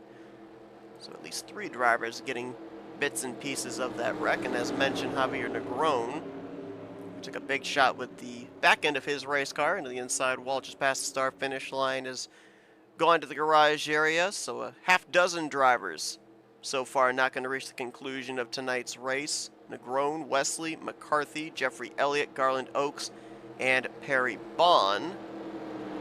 Interesting to note, Sean Prime did not take tires again, but Ken Roberts took left side tires. And beat Sean off the pit road. Left side tires. Left side tires. I wonder if he's planning on taking rights on the next one. I don't know. But or nothing. Interesting that the strategy that some of these drivers are using. You know what? I'll go find out. Let's follow the 55. Don't know exactly just how worn the tires would have been on the 55. My thought is he may have taken those left sides for prior planning. If the final pit stop's under green and you lock up a tire coming to pit road at Daytona or Talladega, it's usually going to be that left front. Yep. So it might be the thought process of having a little bit fresher rubber to lean on if you have to make that pit stop and maybe have that slight mistake with the lockup. I'll agree with that just because I know that most of my setups, when I did the open setups, I always had probably a little more rear brake than most people did just for that reason, because it's so easy when you're up in around the 67, above the 70%, it's easier to lock that left front up, so that's probably a good strategy to use. And that's only if you have control over the garage, right? So that would be an open setup lead, yeah. Fixed, you can't. Fixed setups, you can't run. You can't make that adjustment, can you? Nope. So Graham McDonald and Bob Dixon should be our lucky dogs. That should put everybody on the lead dog. Should put at current everybody that's still running on the lead lap. So we still have, that would give us 33 cars on the lead lap. So I went back in time to lap 46. The 55 was just a fuel stop, so it's been a while since there's been right sides on that car. I don't know if, I think some of the guys, I don't even know if Sean Prine's taking tires at all night.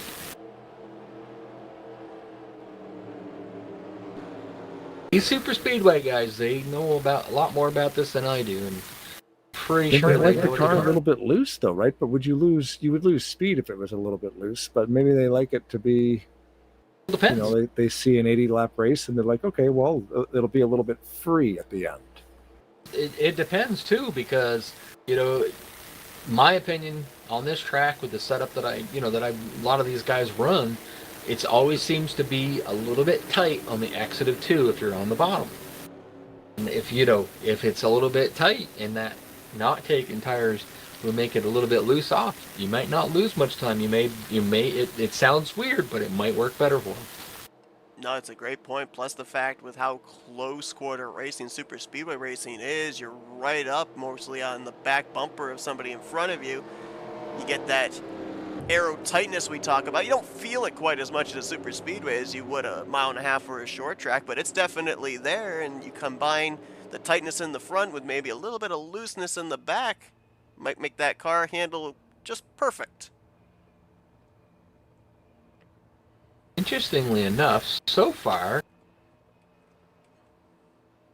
looks like Breedlove, Heiser, Kingsbury, and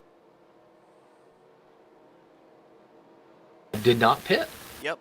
And I think the big reason for this is they know that, much like themselves, everybody else still can't make it on fuel. Everyone's going to have to come to pit road at least one more time. So for the top 3, they're thinking, hey, free track position? Why not? Mm-hmm. Yeah, we may have to pit sooner than everybody else if this thing goes green to the end, but we've run 4 cautions here tonight. A couple of those wrecks have been massive ones. Let's be up here in the front where it's safe in case another one breaks out rather than in the mid-pack area. And I checked up on Breedlove there before the pit sequence. He was back in like 27th, and he had been up front. So, like you said, him, Heiser, and Huntsbury, good call to just stay out and get to the front of this thing. Heiser, but Breedlove is going to go on the high side, which is going to put, I believe, Ken Roberts right behind him. So he's going to have a good pusher right behind him. yeah, it might be good. Might be a good move. Like you said, they may have to pit a little early, but if they get 3 of them together that they can get in and out quick enough, they might still not lose much time. And them pitting early might, the guys who don't need to pit might still pit because they're going to have to anyway. It's an interesting strategy here for Breedlove as well, because we saw him be a leader on a previous restart, and he elected the top side as well.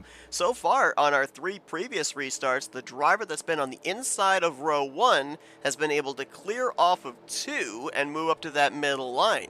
When Breedlove was the outside line car, control car for a restart, he didn't have the lead when they came off of 2, so I'm surprised he's going back to this strategy again rather than deciding to restart on the bottom.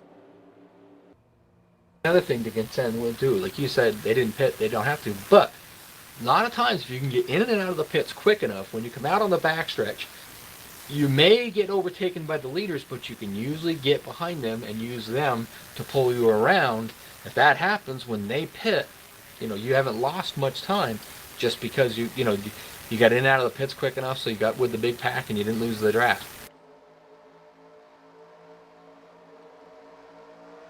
24 laps to go here, still outside the fuel window to make it the rest of the way. Good launch this time by Breedlove. Looks like he might have learned from the previous time. Was able to get ahead of Gary Heiser, pull down in front of him. See, that's interesting. Because he was on the bottom, chose the top, and now goes back to the bottom. I think that was a planned thing. You mean between Nate or between Robert and Gary? Yep. Plan that way they could get nose to tail, which would have made it harder for him. Getting squeezed out a little bit there. They're getting pushed pretty hard from the Roberts there in the back. That outside groove's got a little bit more momentum coming. It's kind of interesting. I was just taking a look here as we were getting ready to go back green. We talk about the unpredictability of Superspeedway racing. No 2 races are ever the same. When we came back to get this green, I looked back at last year's results of this event. Only 2 drivers that finished in the top 10 last year were inside the top 10 on this restart. Nothing is statistics, I'm telling you. See, makes us look bad. But it's a long race. That's crazy, right? Because it'll literally change in 2 laps. It'll be completely different again. That's the crazy thing too. I love that stuff though. I love the a lot of the drivers are the same, and to see where they were and where they might end up going back to old races is really cool. Still got a bit of ways to go, but you get it about another 10 laps or so. I think business is going to pick up. I think this is a cool race too, because we're going to talk to the 3rd, 2nd, and 1st place winner, but there really is, you want to win because there's a trophy, an actual trophy. 2nd and 3rd don't get anything. I mean, they got the invitation to be in a race, and this is a really good cause, so obviously there's nothing wrong with that. But it's like, it's a great cause, and we're racing, for the cure, and donate your, click the link below to donate some money. You kind of want to win that trophy, though, when it gets down to the closing laps. You start thinking about it, especially when you're up front. The guys will tell you, like, no, it's not all about that. But it'd be pretty cool sitting on the shelf, I think. It's interesting how a driver mentality will change in an instant. We heard during the driver introductions, everyone saying, let's have a great race, guys. Let's put on a good show. As soon as the green flag dropped, the mentality was, let's have a great race, as long as I'm the first one to the checkered flag. Right. There are drivers out there, too, that'll just, they want to win it, but they will gladly take 3rd place and they get a chance to get interviewed. They can thank their family, their friends, their sponsors. They also, there's a lot of them that like that, Some action in the YouTube chat. Angela Balser says, this is so much fun to watch. Well, thank you for watching, Mrs. Balser. I think she was actually part of the reason that Nate started this breast cancer survivor. So thanks for watching. Fluid Studios in there, Brown Wolf. Christine Bynum says, I would like to thank all the guys racing for all the support for breast cancer, and especially a big thank you for all you are doing for Aunt Amanda and being there fighting by your side. And I think she ran out of characters because it just kind of stops. The sentence stopped because YouTube what is it, like 100 characters they let I you think type? it's 100 characters, yeah. Yeah. Don't want you typing a novel. No. Yeah. Yeah, Christine, 100 characters only. That's all you're allowed to have, apparently. Thank you for your comment. Rod, didn't you say there was somebody that we hadn't seen at the front yet and just kind of we'd see him pretty soon? Yeah, he's coming. He's coming. Right now, 6th, Alex Moe. Behind him, Nate Balzer's right there with him. So right in front of Nate Carroll, who was a lap down earlier on. There's a lot of good comeback stories here. You can't count Denny Carroll out in these Superspeedways, I'll tell you. I can't believe I didn't see Alex Moe in the 48. He's driving a bright pink car. Yeah. We talked about him earlier just because we hadn't really seen him. But you never count that guy out. When he starts getting down to it, he is right there. I'd like to thank Ken Huntsbury for just driving his normal car because we could see him. Yeah. Hey, Ken had to work his way through the field. He ended up getting involved in an earlier wreck. Didn't get a lot of damage, but he was spun out down the inside of turn 1. Well, and Ken, I'll tell you right now, qualified 32nd with a 52.579 qualifying lap. So from 32nd up to where he is right now, which would be 7th or so. Changes pretty quick sometimes, but at the line he was 7th. We had about 2 drivers trying that third line up there that brushed the wall off of 2. That'll stall up the momentum a bit. I believe that was Mark Paglia and Kelly Causey running behind the 80 of Eric Lovell. As they get closer, you'll see some of the guys abandon that second groove, pull out in front of them, and try to see if they can make it, get that line going better because that momentum's coming. Katie Huntsbury coming in. Now remember, he, along with a couple of others, Heiser and Breedlove, stayed out. So we're in the window now that they can make it the rest of the way. So Huntsbury decided to do so. Oh, he may have missed his stall. Oh, he's having to back up to it. His pit stall, yeah. That's going to hurt him a bit. Oh, it is, yeah. He's not inside the line. He's got to straighten it up, and service commences. He actually drove past his pit stall. It looks like he's about thinking here. 8 stalls in or so. Breedlove and on the Heiser. 66. Breedlove and Heiser are coming in this time. Remember those other guys that did not hit. Wide behind Some them. That's saw them pull down, and then I checked to see, and they are definitely come in the pit right now. So there they go. Ray McDonald go a lap down again, just soldiering on. That car very much off the pace. A lot of rear end damage still after the repairs that were done. A little bit of a mistake from Huntsbury on pit road, overshooting his stall. He actually drove right by it. He had to back up and then turn into it. But the 931 of Breedlove and the 3 of Heiser will probably be together exiting, and we'll be able to catch Huntsbury, and maybe there'll be a little 3-pack. Interestingly enough, Breedlove come down pit road, taking fuel and left side tires. Mm-hmm. That's an interesting concept. Now I'm just going to watch to see where he's going to. Gary Heiser's pretty close to him, behind him. Need to be a little bit closer, but it'd be interesting to see where they come out with the leaders. If they're able to stay with that lead pack, this might be the strategy that'll work out pretty good for him. And Gary did take tires, but he only took right sides. Yep. They're coming down the backstretch. They are just getting up to speed. They're about 175 miles an hour. That pack coming behind them at about 200. I was going to say, they just moved up. They're going to have to move out of the way, and there they go. Their goal right now is just merge with this pack. Yep, they let that pack go and try to get behind them. And with 2, it's going to be a lot easier for these 2 guys to latch onto the draft, because they're going a little bit faster than one car would be. Sometimes you're one car and they'll just fly right by you. Yeah, they're sort of blending right in there.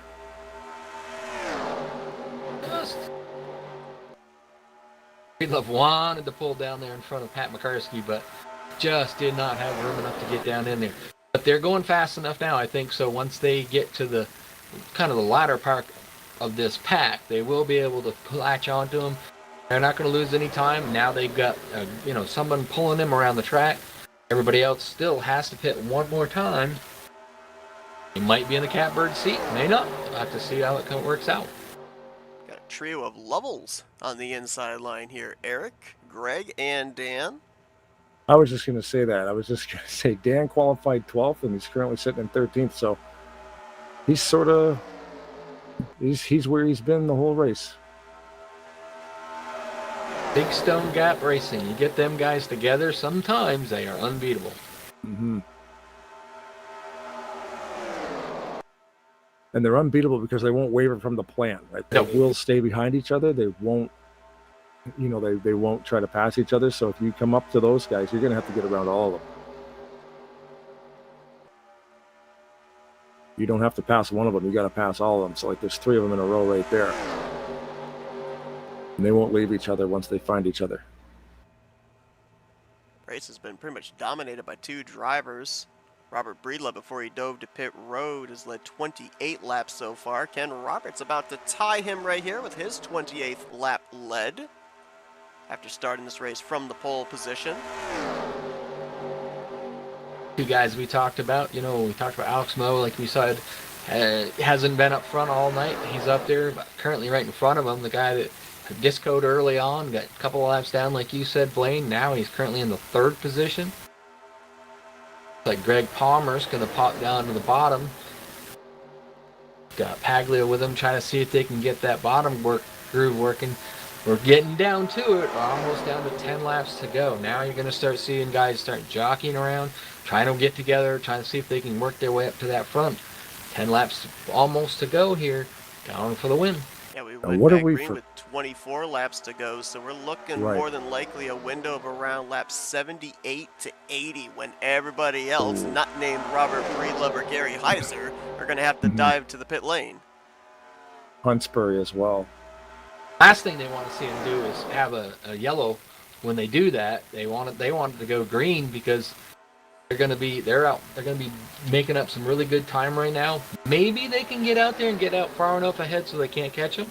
It'll be interesting to see. Well, to your point too, right now, Breedlove and Heiser, they're both a lap down. They're in the lucky dog positions.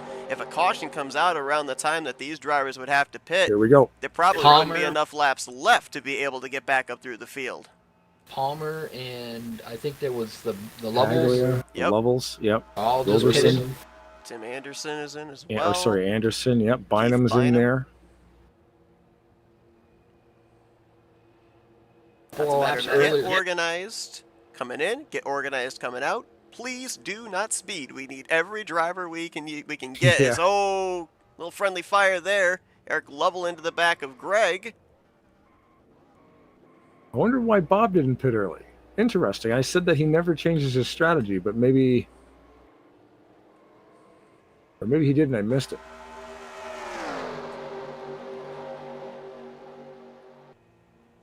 We got Dixon coming in. Here he goes, yeah. Here he comes.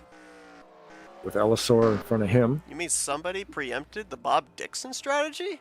Yeah, and here I was saying he never veers from the strategy, and somebody beat him to the pit. That whole pack beat him to the pits. Billy Ellis are in here as well. And this is interesting. Everybody that would have come down pit road here will be taking on a can of fuel.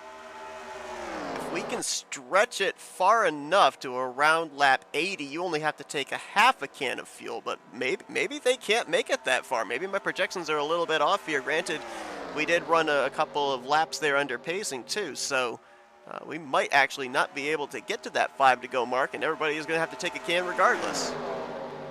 Keith Bynum coming in again.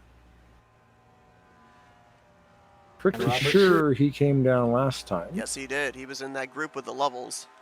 Not showing a black flag for him, so I don't know what happened there. Saw Graham McDonald, lap car, make the dive onto pit road. Josh Metallic's going a lap down. He's got some damage that was sustained back, I believe it was during the second caution. Bynum did a drive-through. Maybe he was serving a penalty. It didn't come up on my my charts there, but pass through for the 63 of Bynum. That'll put him down a bit. Got a request request in the chat of zooming in on the 63. Unfortunately, I don't have free cam like the resident Canadian in the booth here does. So I'm not actually able to do that. You could get like a far chase and a rear chase cam. That's about the best you could do. Yep.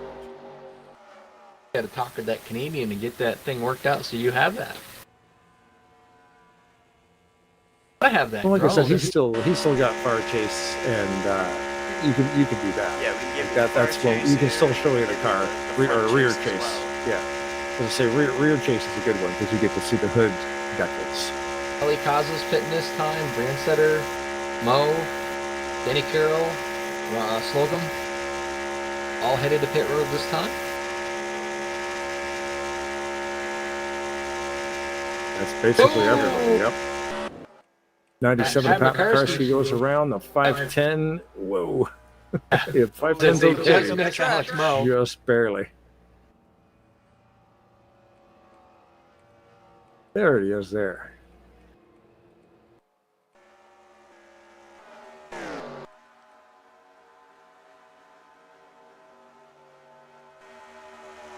Just watching the 79 and 8 Balser hit his pit stop perfectly. There won't be any tires on that stop. He's coming out right beside Ulysses Sandoval in the 029 of Kelly Causey, which, like we mentioned before, is Brian Wolf's car, because it's got those wings on the front hood from the Cannon Hinnant races that they do. Prime just pulled in. Interesting thing is Breedlove not going to have the lead this time around, but he's going to be coming around turn 1 and 2 or 2, I'd say. I don't think he's quite going to get to the lead. I think he's going to be the lead car here.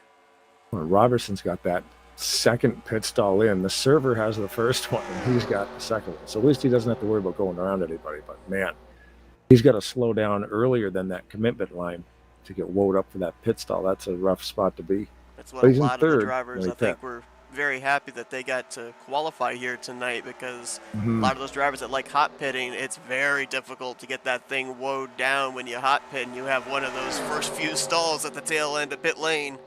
Well, yeah, 55 is the speed limit. So when you hit that line, you need to be doing 55. But if you're doing 55 when you hit that line and you're the second pit stall, you need to be doing like 20. Yep. Because you're slowing down for your pits before anybody's even required to stop or required to hit the speed limit.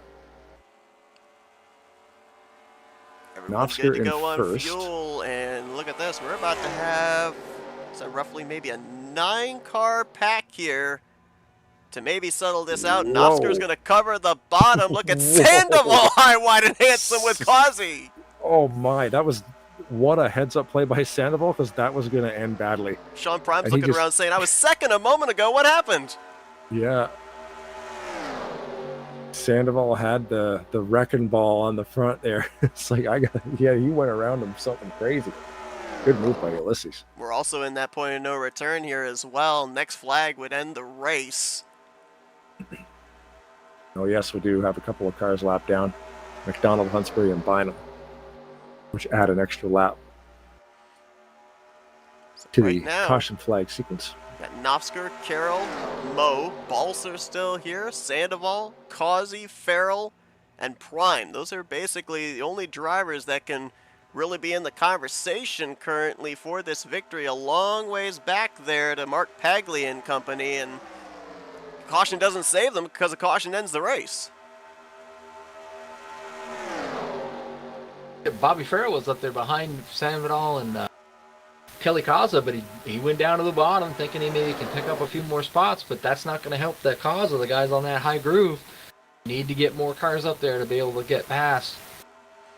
It's going to be tough, I think, to make a move here too, like to have momentum, because a big pack of cars, you can have a lot of energy. With only 8 drivers in this pack, it's going to be very difficult to get a second lane forming. As soon as you do, the guys that are on the bottom are going to go out there and try to take advantage of it. So, with a 6-second gap to that second pack led by Paglia with Palmer, Ellisor, Miller, and Roberts in tow. I don't know if they can close the gap that quick. No, I don't Yeah, think they can. it's not Lap closing. times It are, actually just went up. yeah, lap times are in major Yeah. favor by about half a second of this lead group. Yeah, it was 6 seconds. They just hit the line. It went up to 6.4. So yeah, half a second, spot on. My guys got to get up there and get some help. I want to see Balzer win this here, and he's kind of in a spot where that's not going to happen. He's helping pushing them guys on the bottom group, but he's got to get out of that position and try to find a way to get pushed up near the front. There goes Carroll. Mo tried to go with him. Thought better of it. Went back down to the inside. Coming around here to the white. One more to go. 2.66 miles and counting. We've been bumping. Then we went to pushing. Now we're at shoving. 8 cars on a blanket. Just try to go for this win. This is going to be tight. Almost dead even down the back straightaway there between Nofsker and Carroll. Big push by Ulysses to put Carroll out front by a car length. He's clear. Does he move down? Nope, he's not clear. Nope. Nofsker's back there. That group's going to get the better run on the inside on the going in, but are they going to get the better run on the outside? Sandoval's got to push. Oh, Mo's trying to look to the inside of Nofsker 3 wide. That might hurt the energy of that inside. Oh my gosh. Here we go. Gonna be close.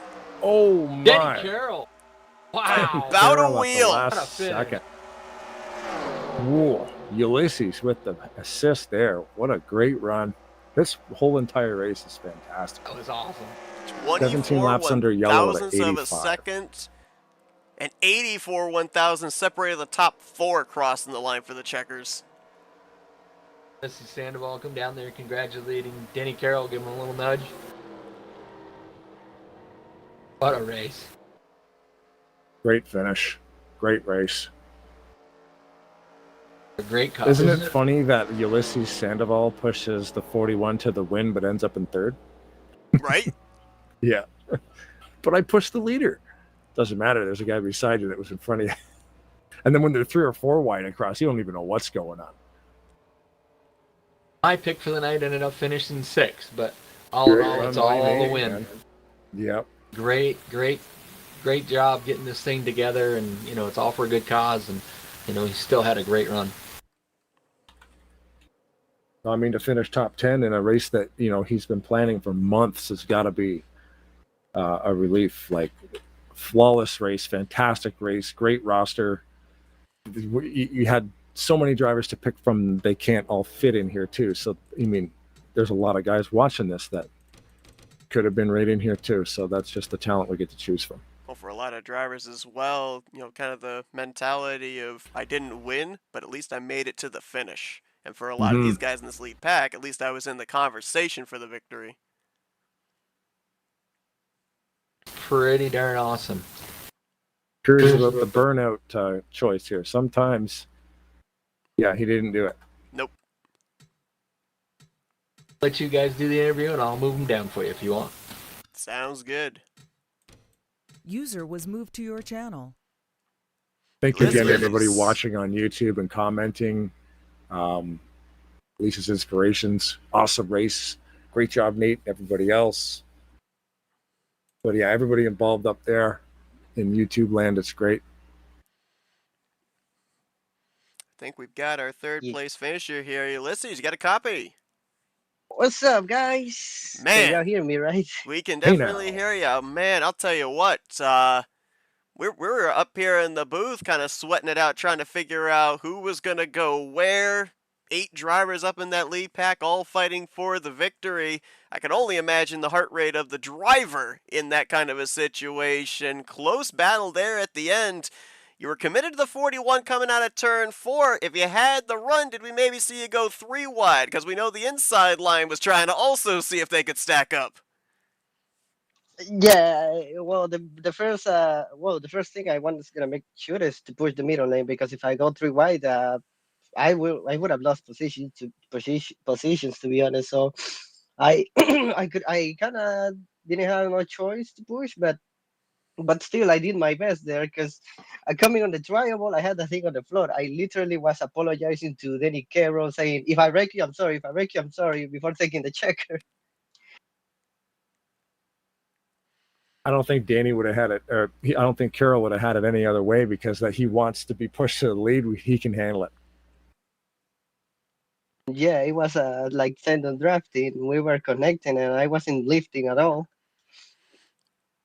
Obviously, a big thing that led to the drivers that were up in this lead pack, giving them the ability to be able to race for the victory, was the execution on pit road there. I mean, you guys all knew you were probably going to all have to pit around the same time. We saw some massive formations come to pit road. How hairy, how sketchy was that, and how relieved were you when you came out on the plus side of that up in the lead pack? Yeah, I was with my teammates discussing about where we were going to pit. The problem was that they had different projected fuel, because I top off and they did the first time. Some of them did the second time, but it was a mess. So we were deciding, when to go. And as soon as the whole group say they're going to pit, I say, let's just go, see what happens. But some of the guys that didn't top off stayed back. So I kind of lost all my teammates there, unfortunately. So I was by my own when we exited pits. I think everybody was on their own. Everybody had their good group of friends, and they were all missing. Yeah, we saw you as well get clipped in one of those wrecks, so had to kind of work your way back through. I believe we also saw you get a black flag penalty while up at the front during one of those caution pit stops. So you had to fight your way up through a couple of times to be able to get back up here. But congratulations, bringing it home on the podium here tonight. A solid third place here in this evening's special event. And we'll now open up the floor to you and let you do some thank you sponsors and shoutouts. Oh man, finally a good podium finish on the super speedways after all I have been through, because all these races so far, the last 2 weeks, have been getting in a wreck, getting wrecks, and finish in the top 20, 30. 13 is the best I have finished, and I think yesterday I retired on a race because of a wreck.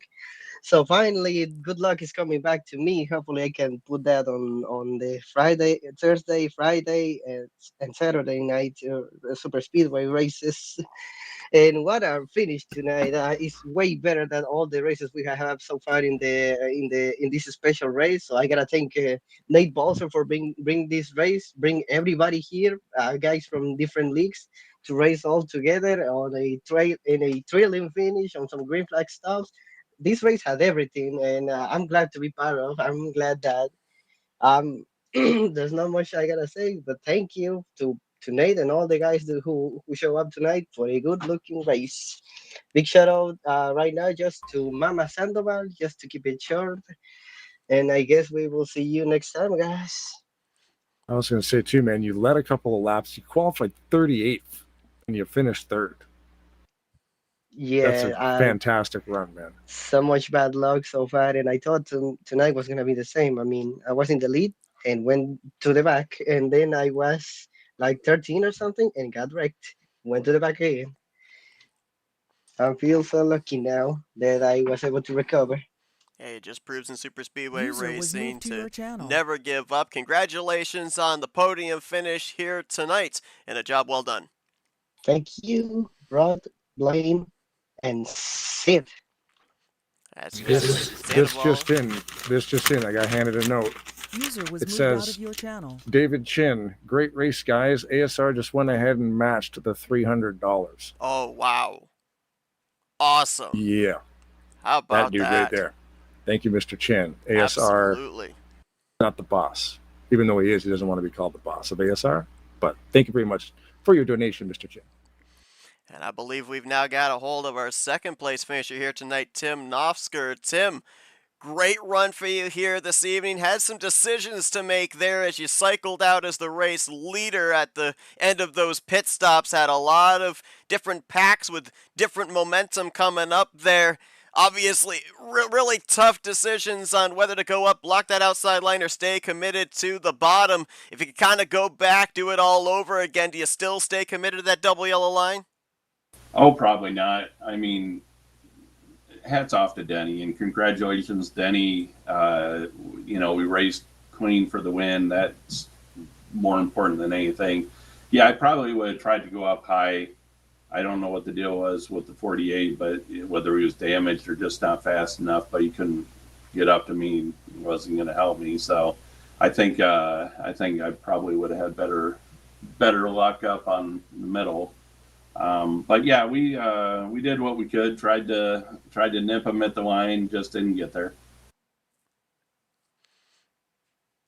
A wild race here tonight. We talk about the difference of mentality of a racer when there's points on the line versus when there's no points on the line. Drivers maybe a little bit more aggressive, more willing to take some risks in a special event. Here tonight, though, you spent a majority of this race up inside of the top 5. Didn't really see a lot of that mayhem that occurred in the rearview mirror. But I want to talk about the closing stage of this race because we see so many times that we end up having these fuel strategy type races, and a lot of communication and a lot of execution. Some co-opetition has to take place with a green flag pit stop cycle. How nervous were you knowing that this race was more than likely going to come down to something like that?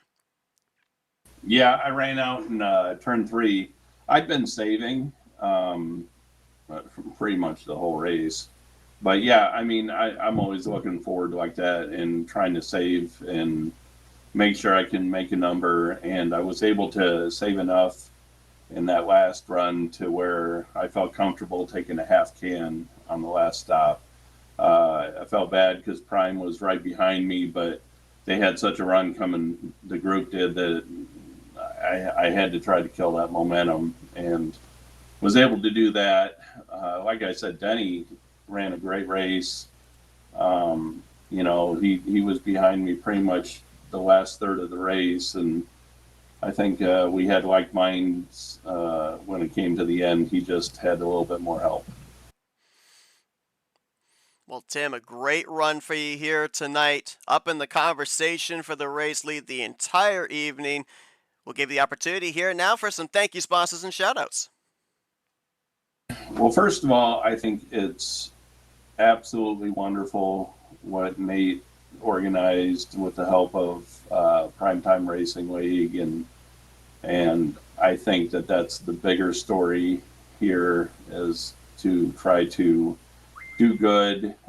It's not often you see people in this community where they're usually tearing each other apart, where it's best to try to stand together. So anytime, anywhere,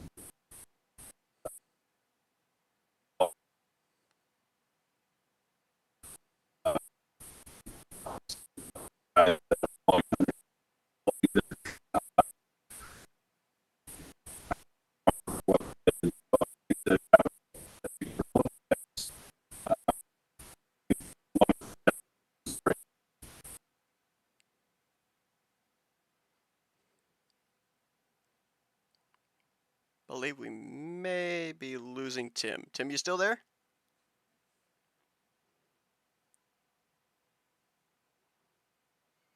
Yeah, I can hear him breaking up pretty bad. Yeah, I think he's having some connection User problems was here. moved to your channel. See if it sorts stuff out. Tim, you got us? Yeah. User in your channel Yep, timed there out. he goes. All right, we'll see if we can get him for his closing remarks here in just a moment. But while we wait for that, we've got the guy that has parked his number 41 in victory lane here tonight, Denny Carroll. And Denny, the first thing I got to talk about is the night did not get started the way you planned. You had the connection problems. You were 3 laps down. You had to wait patiently for that first caution to be able to get a free pass, get back in the lead lap, but then slowly, methodically executed pit road, made your way through the field, bring it home with the victory. What an adventurous night. It was tough. I just have to thank God for that, and I had a lot of help. You know, the 48 helped me the whole time I was a lap down, keep me from going more laps down. And then there at the end, he helped me a lot. And Ulysses, what for Ulysses, I don't know if I would have won. And it was just a really important race for me. My wife's friend passed away, and Rodney painted this car for her. And she really liked it, but she didn't get to see it run.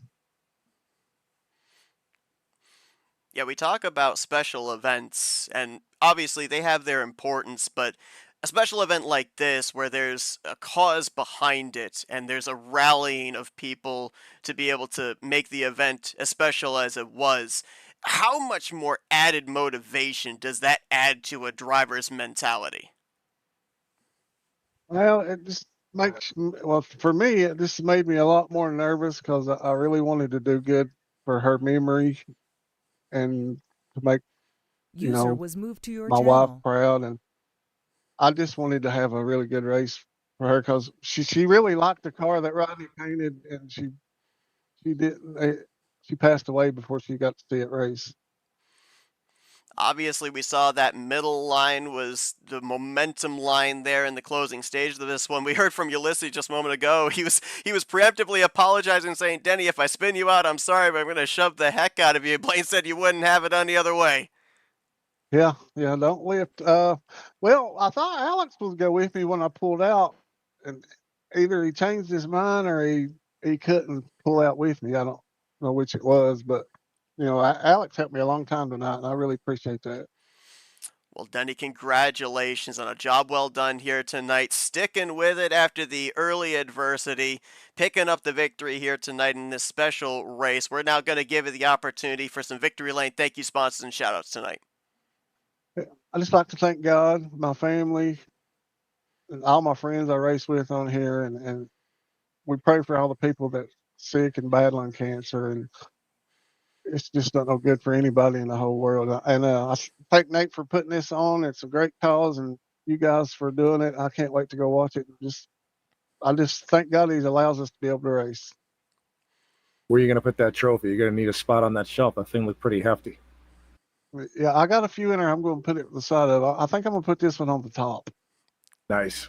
Great run, dude. Congratulations. Thanks, guys.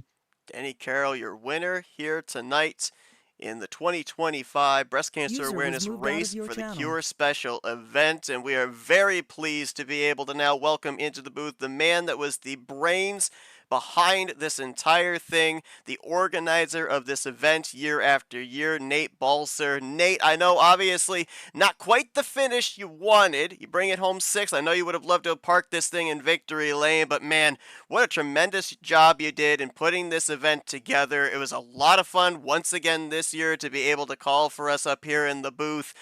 It's got to be a sense of satisfaction for you here tonight. Oh, it really is. And, as far as the finish, man, 6th place out of the caliber of guys here and the amount of guys racing, I am just happy as a clam. And to follow on what you just said, it was a fantastic event. It was a lot of hard work, but it was worth it. We raised a ton of money for the National Breast Cancer Foundation. And this was fantastic. It was a good time.